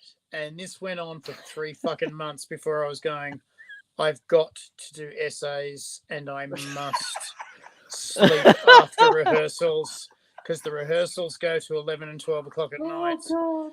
And I can't do this anymore. And they said, "Well, you fucking started it. You're keeping on doing it." And I ended up sort of breaking apart after about 4.5, 5 months. And the smartest girl ended up with me and said, "You're not going to tell me you love me. You're just going to fuck me." And I went, "Yep, fair enough." And we actually ended up going out for ages. She was great. Love the shit out of her. She's a wonderful human being, but she was smart and she was fucking harsh. And I did end up going back to all of them eventually and getting another dip, but it wasn't the same. And I learned, don't lie, just don't lie. I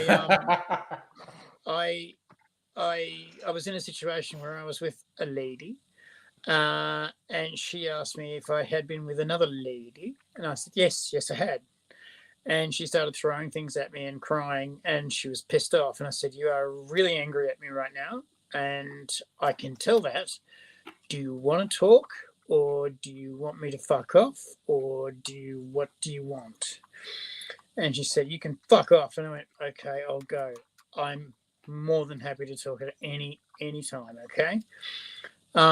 And later on, she came up and said, "You never said I was the only one. You never said, you said you love me." And I said, "Well, I do." And she said, "But you never said I was the only one." I said, "Well, no.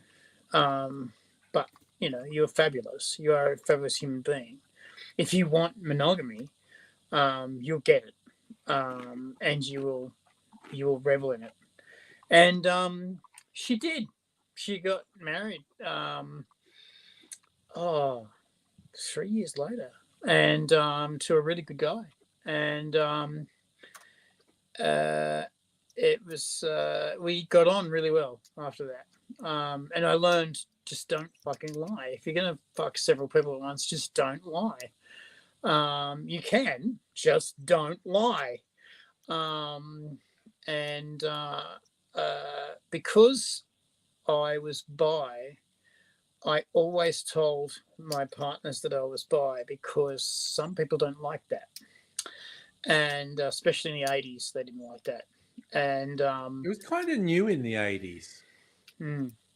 Well, see, the trouble was, gays were the people with the horrible disease, but the bis were worse because they were the people who were taking the bad disease from the bad people and giving it to the good people.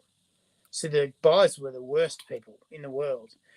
And I did get kicked out of several rooms because I was bi. But I got a few as well. I got involved with this two couples who, for some reason, decided they need a double adapter, and it got a little bit. It just got a little bit. Yeah. I mean, I was okay with it, but it was like, am I needed here? Really? Are you just gay and want to just be with this chick? And is that really what's going on? And with this other couple, they were just debauched. And when they got into blood play, I was out of there. I'd seen blood play before, and I just was so freaked out by it. It's not good. Well, apparently the thing is, if you lose enough blood, the rush is incredible, but you've got to have someone counting the amount of blood you're losing and able to patch it up again. And I just went, no, that's not me. How much blood are we talking about here? And why not just go to the Red Cross and donate? Yeah, do a transfusion and get high from lack of blood. Well, you've kind of got to be fucking as you're doing it. Yeah, they frown on that. Into that though. They kind of frown on it a bit at the No, they don't. Place They're I up go for to. it. They're up for it. The last time I was there, I passed out and started convulsing halfway through a pint of blood. Well, that's And uncool. so they asked me not to come back. I Something about dissociating and switching personalities and blacking out and convulsing, and they said it was probably not for me, so I don't donate blood anymore. I'm not allowed to donate blood. I go for a blood test and I just immediately start vomiting into a bucket. Yeah. I did not like it. Yeah. I have shitty veins in my arms, right? And they say, "Oh yeah, junkie." I went, "No, blood tests. I've had arthritis since I was 26, and I've had blood tests every month ever since." And they go, "Oh, it's not from blood tests." And then they start poking in, and they go, "Oh yeah, I know that's blood tests. Oh no, that's scarred. Oh, that's bad." And because they realise it's not being pushed in, it's being pulled out, and they have to go through arteries sometimes, and that hurts. And basically, it's not funny, and it's not friendly. The worst I've seen in blood play was this couple lost 1.5 liters at the same time. And Jesus. Their referee was going, you've gone past your limit. You need to stop. And at 1.5 liters, the referee said, "I'm stopping this now." And they went, No, it's good. And the referee said, no more. 1.5 liters of blood. You only contain between 5 and 8 liters of blood in you. Okay? So losing that amount of blood is fucking dangerous. Yeah, that's almost hospital time. And thank Christ they had a nurse there.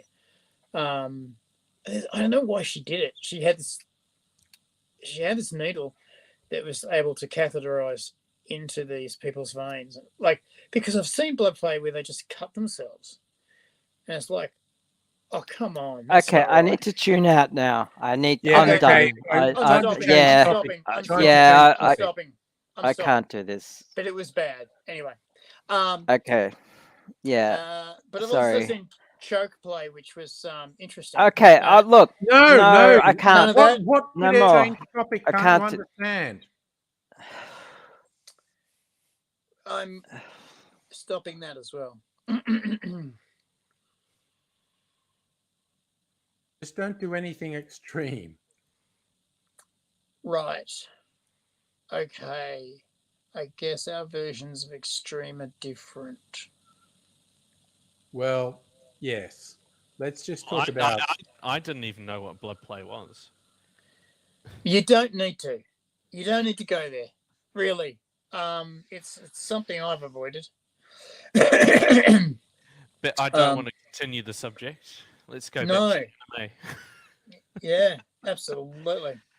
So I had some Castlevania is fucking awesome. recommendations for you, Edsy. What's that? If you hadn't seen them before. What's that? Anime. Tell me. So you're talking about strong female characters. Yeah. So Gunsmith Cats. Not bad. Oh God, I remember Gunsmith Cats. Not bad. Yeah. Not bad. Psychopaths. Love Psychopaths. Seen it maybe. I've seen the first 2 series maybe 40 times. I've seen the third series maybe 6 times. And then the middle series has been chopped up and I can't sort of get it. I'm waiting for Crunchyroll to put them all together. There's a reason why she's put into detention in the 4th series, and I don't know what it is. She's done something. Right? I've seen the movie, yeah. Okay. And when she hooks up with the bad boy again, she likes him so bad. You can tell she wants bits of him and bits of her. And then his friend turns up and gets his punching. So yeah, Psychopaths is fucking awesome. And the Ghost in the Shell standalone complex stuff is just fucking brilliant. The first and second gig, it's just wonderful. That was some of the first anime that I really started getting into. You know, was Ghost in the Shell. but Crunchyroll just doesn't have it. They've just got this fucked up, weird series that 2 weird series that just don't mesh. So if they could get the standalone complex going, that'd be great.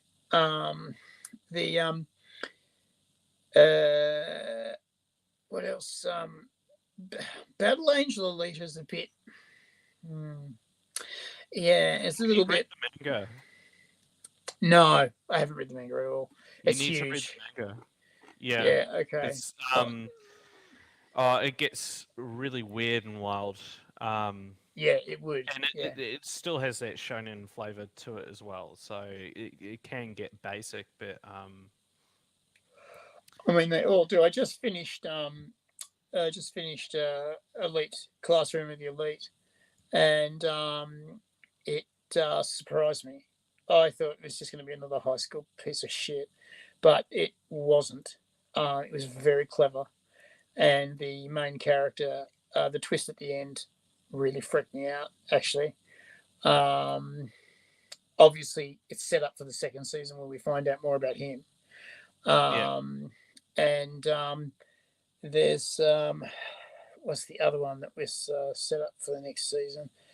I do like Sword Art Online because of Sword Flash, and she's great and calm. She's like scary calm in really dangerous situations, bad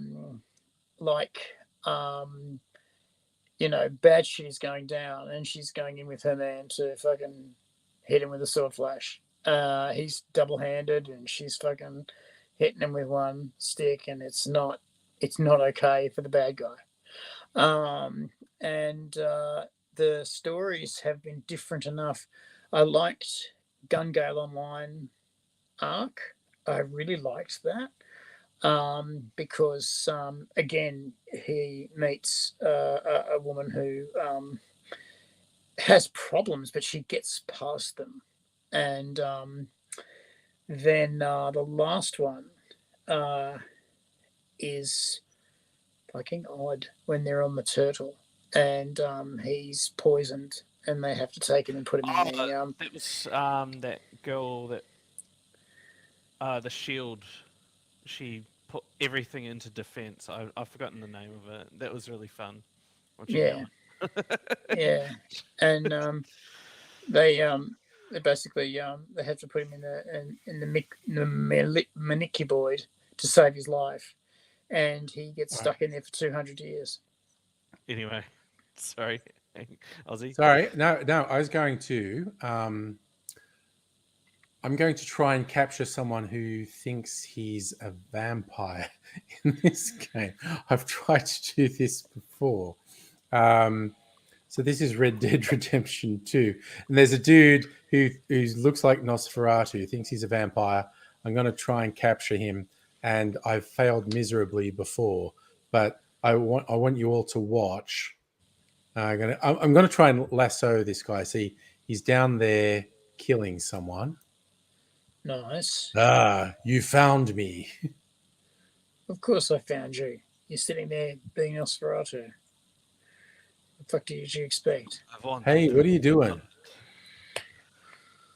I walk with the undead. Yeah, I'm sure you do.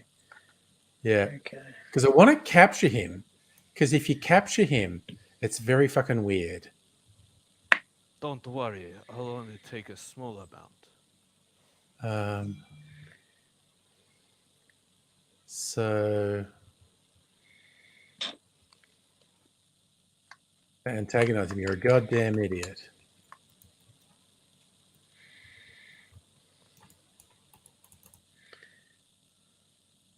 No, he stabbed me. Okay, fine. I fucked it up again. Sorry. I just always fuck it up when I try and get that guy. That's okay. You know what? I've got a phone game that took me ages to master. And you just kill little guys in houses, and it's yeah. You've got to do the same thing over and over again to get it right. Yeah. Anyway, so Dr. Abigail had some sort of technical problem. She's worried she got kicked off, so I've just reposted the link so she can rejoin.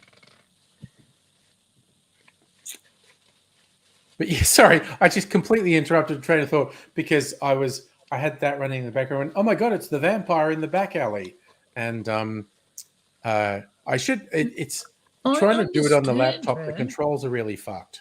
But anyway, I understand, man. I mean, you got a game going on. You got to fucking give it your all. It's fun. What's your favorite anime? Sorry, what was that? Oh, he was talking about my favorite anime. Oh god, that's a loaded question. It's hard, isn't it? Because there's so many good ones. ReZero. Ooh, that's interesting. Now, why ReZero? What attracted you to that? Oh, because it was originally it originally sort of stances itself as a sort of trashy isekai.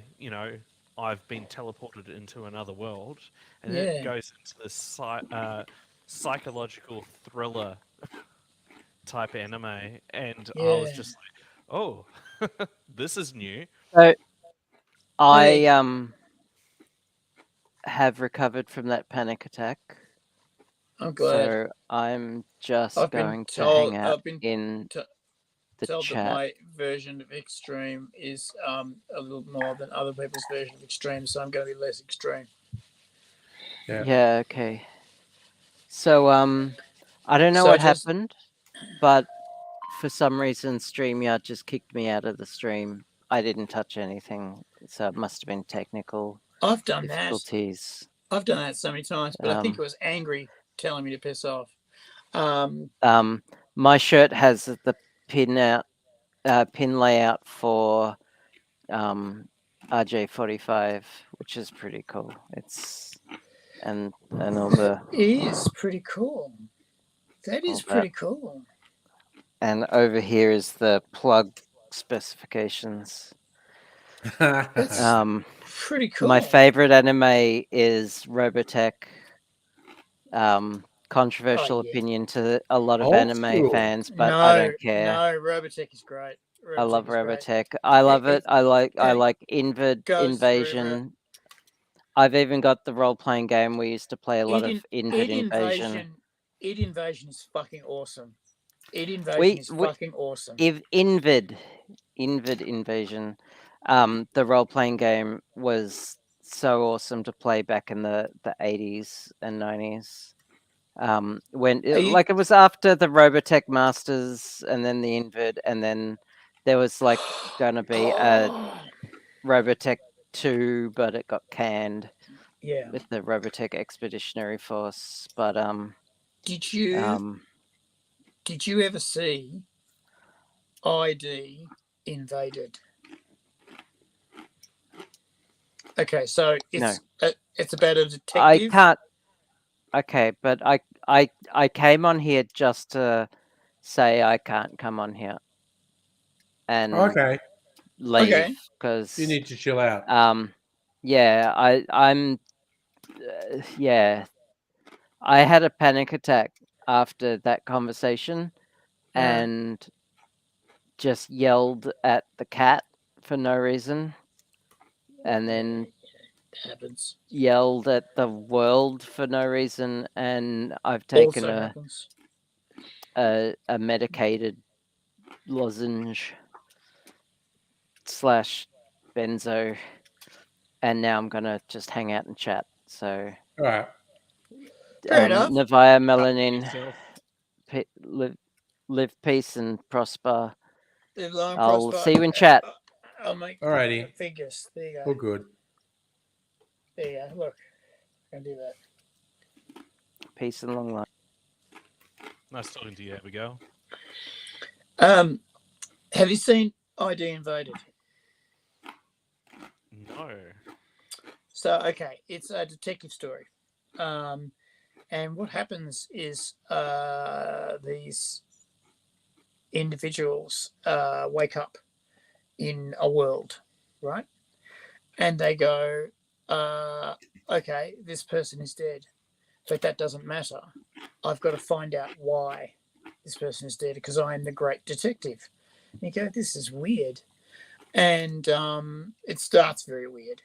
And then finally it sort of comes together and they find out why this person has been killed. And then they suck the brain of this person out of the id well that they've put them in. And what it is they put these people... So not Starship Troopers style?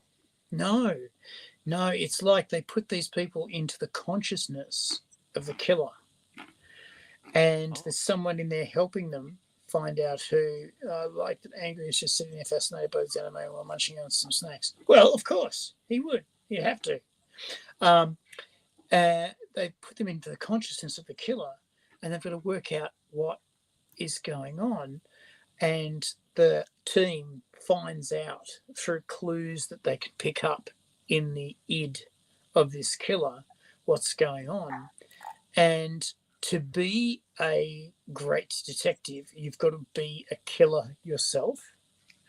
And often they're locked up. They're prisoners themselves. But they're trusted to do the job. Now, the guy we follow most is an ex-detective, and he lost his family and murdered the perpetrator.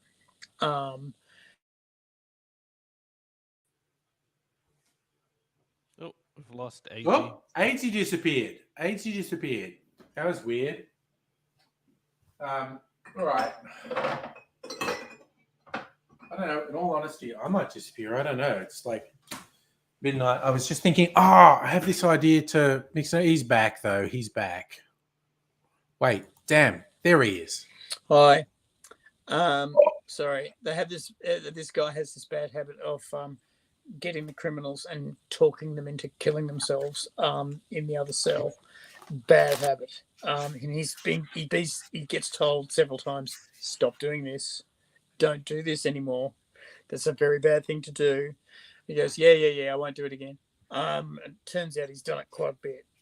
And then you go through the series and find out what is powering this whole mechanism of it's a little bit like Minority Report, but a bit more credible. And toward the end, it's tragic.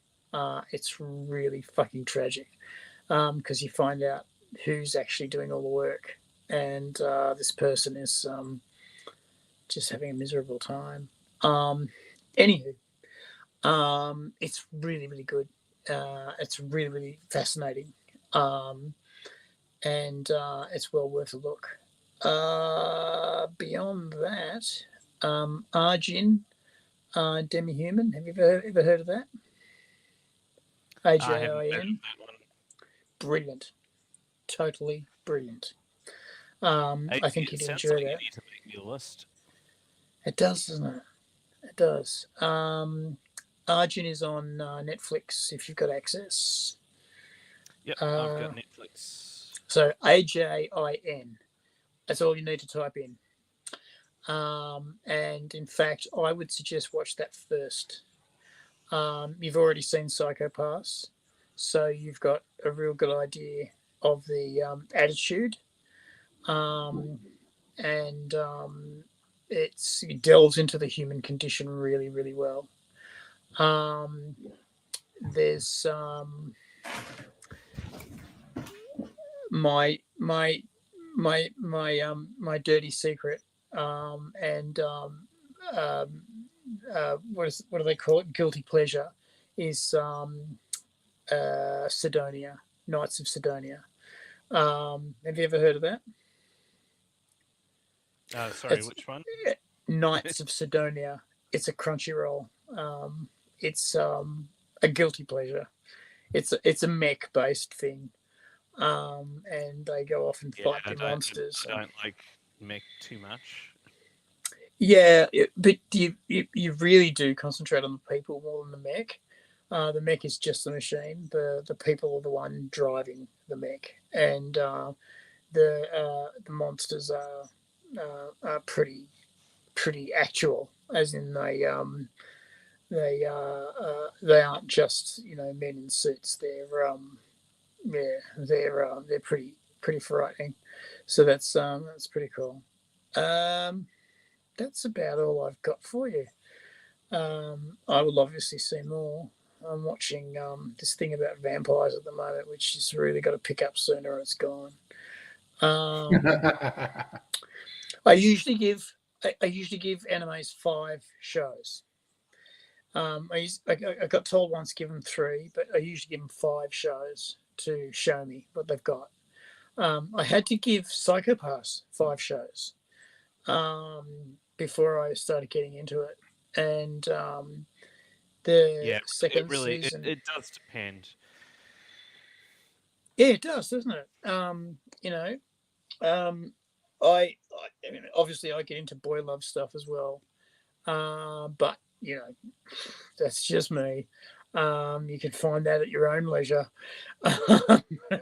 You were. If you're into it.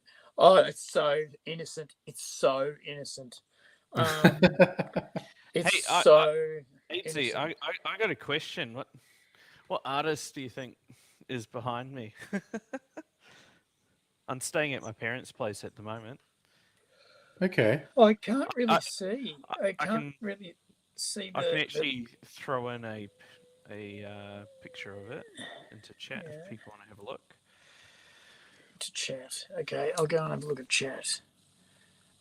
Comments. Okay. See Mimsy. No. Some destinations won't get comments. Where did you put it? In chat or comments? Into comments. Okay. Yeah. I'll stick it into private chat as well. No. It's okay. Just what's it called? some Sorry, I think destination. this.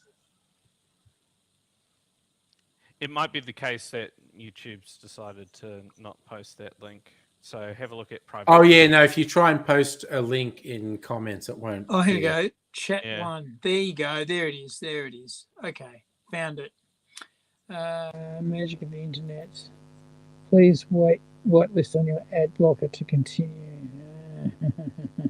Oh, that's an interesting piece of art. And 80's gone into blackness, whatever that is about. I suspect that's got something to do with his ad block. Quite possibly. Oh, I've seen this before. Where have I Yeah. seen this before? And guess what? It's an original print from the artist. Where have I seen this? I have seen this.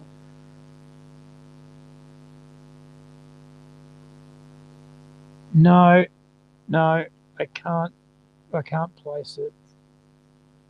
It's Okay. a dolly. Ah, there you go. There you go. Right, German Australia. Oh, It's we lost him. oh, and now he's gone altogether. No, he might come. I'll give him a chance to come back because honestly, it's like coming up on midnight now. Here he is. I think he's back. He's No, back. there he is. He's back. It's just coming back. up on midnight. I might have reached the end of my consciousness, as it were. I see. That happens to us all. That's It happens to us all. I want to save it up a bit because tomorrow night's election night, which is a potentially big one. Are you going? Are you showing? Are you streaming tomorrow night? Oh, absolutely. And hoping to be kind of excited enough by the results to get fucking smashed. Because if the results are bad, if the results are depressing, I'm just going to end the stream because I don't want to be depressed on a stream. Okay. I think there might be a bit of a red tide. Look, my big hope, because the media has been pushing this whole, oh, it's closer than you think, the Liberals might get up. I'm hoping that yet again the media and poll pundits are proven to not know a goddamn motherfucking thing. Well, everybody I speak to has basically said one guy stood up for us, and the Liberals fucking tried to sell us to the Americans. So I know where I'm going. Yeah, well, to be fair, that means you don't associate with dickheads because there are some truly just like the people who did all those anti-lockdown rallies and whatnot. They're a tiny minority, but they are truly fucking disturbing people. They are disturbing people, but I mean, at the same time, you know, it was embarrassing when they tried to invade my mall, right? Oh yes, you had that in your mall, yes.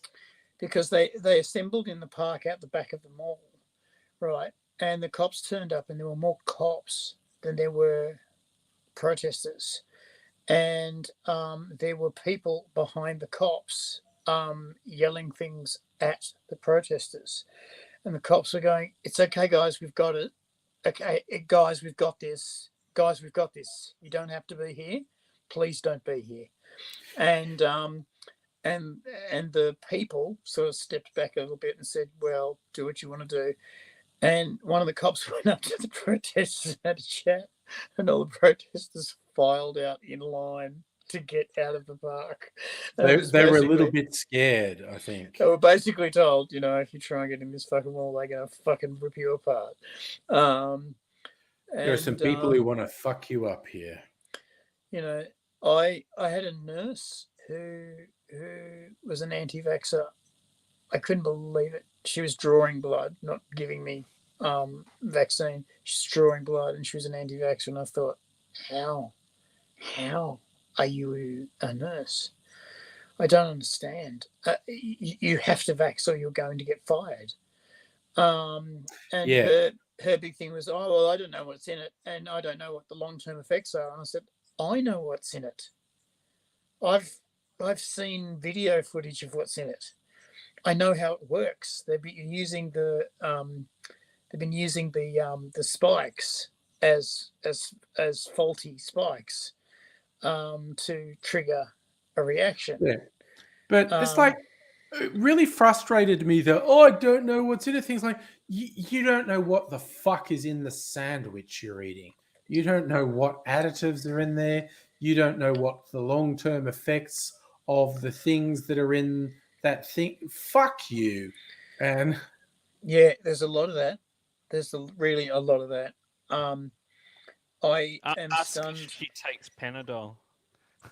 exactly, yeah. It's just like they don't know what the fuck is in it. It's I hate them so much. I hate the anti-vaxxers, and I hate them. I hate them so very, very much. I hate them. I saw a doctor crying when I was in a hospital, and this doctor, a man, was crying, and he was, because I wanted to see the helicopter land, so I went up to floor 9, and this doctor was in the lounge in floor 9 because there's big seats there, and he was just bawling, and I said, "Look, dude, are you okay, man? Are you all right? Can I call someone?" And he said, no, it's okay, it's okay. And I said, dude, it's clearly not okay. What's going on? And he said, I just saw a kid die of whooping cough, and he lost it. Oh he no, just lost whooping it. cough's awful. And he said, I've been awake for 2 days trying to keep this kid alive, and I have to tell the mother. And apparently one of the relatives is an anti-vaxxer and came in, saw the baby, gave it whooping cough, and this kid was slightly preemie, like 3 weeks preemie, not a lot. To these days that's nothing. And they had it in the humidity crib. They were sucking the crap out. They were putting oxygen in. They were oxygenating the blood. They have this particular fluid that they oxygenate. It's blood based, but they oxygenate it so that it goes straight in as oxygen fueled blood. But the kid was just coughing, and was exhausted, and had a heart attack and died. And this doctor just was there the whole time. These nurses were there the whole time, like 48 hours. The guy was awake, trying to keep this kid alive. And then had to tell the mother, who was there, I'm so sorry. We've done everything. And, he said, I've now got to wait till the father turns up. Because the father had to go to work to get money to pay for the extra care. He wanted to be there, but he had to go to work to get the money to pay for the extra care. And so he's coming, and the doctor's now got to tell him. And he said, this fucking anti-vaxxers, I'm not allowed to kill people, but I can't, I don't know what to do. It's frowned upon to be violent. And I said, just tell me everything, man. Just tell me everything. Yeah. And he did. And he just fucking vomited everything out. And that's what you do when people are grieving. You don't offer things. You don't suggest, right? You prompt, but you don't. You just listen. You just listen. And he did. And then he got. He started to come together, and he got the page. Dad was home, and he went, I can do this. And then he went and told the father. And I saw the helicopter land, and it wasn't fun anymore. So I fucked off. And went to the other building and had a vape. On that felt really very- depressing note, I'm like, it's like midnight and I'm super fucking tired. And I want to say that because I have hopes of being kind of hyped and amped tomorrow night for the election. Stream's probably going to start at 7, just in case it's like the previous state election where it was such a huge swell for the Andrews government. It was all over by 7 o'clock. So it's probably going to be closer than that this time. The most likely outcome is return the Andrews government with a reduced majority. But we'll see. So stream's probably going to start at about 7 tomorrow night and go for fucking hell ever long. So I'm going to go to bed. Svan, thank you so much for coming in and joining us. It was very nice to see It's you. been a while, so Svan, It has been a while. It's very nice to see you. Zvan, could I just say I'm pissed off with you because you look fantastic and I look like shit. When it was just me and angry, I had a shot. But now that you're here, I'm fucked. So next time you come, I'd like to see some cuts on your face. I'd like to see shitty shirt. And I'd like to see some sweat patches. So yes, sure. if you wouldn't mind. Yeah, see no sweat patches at all. You look great. Yeah, right. So Eat my cherry. yeah. So you'll take care. If you're around tomorrow night for the election, we'll see what happens. But I'm going to go to bed. So, night all.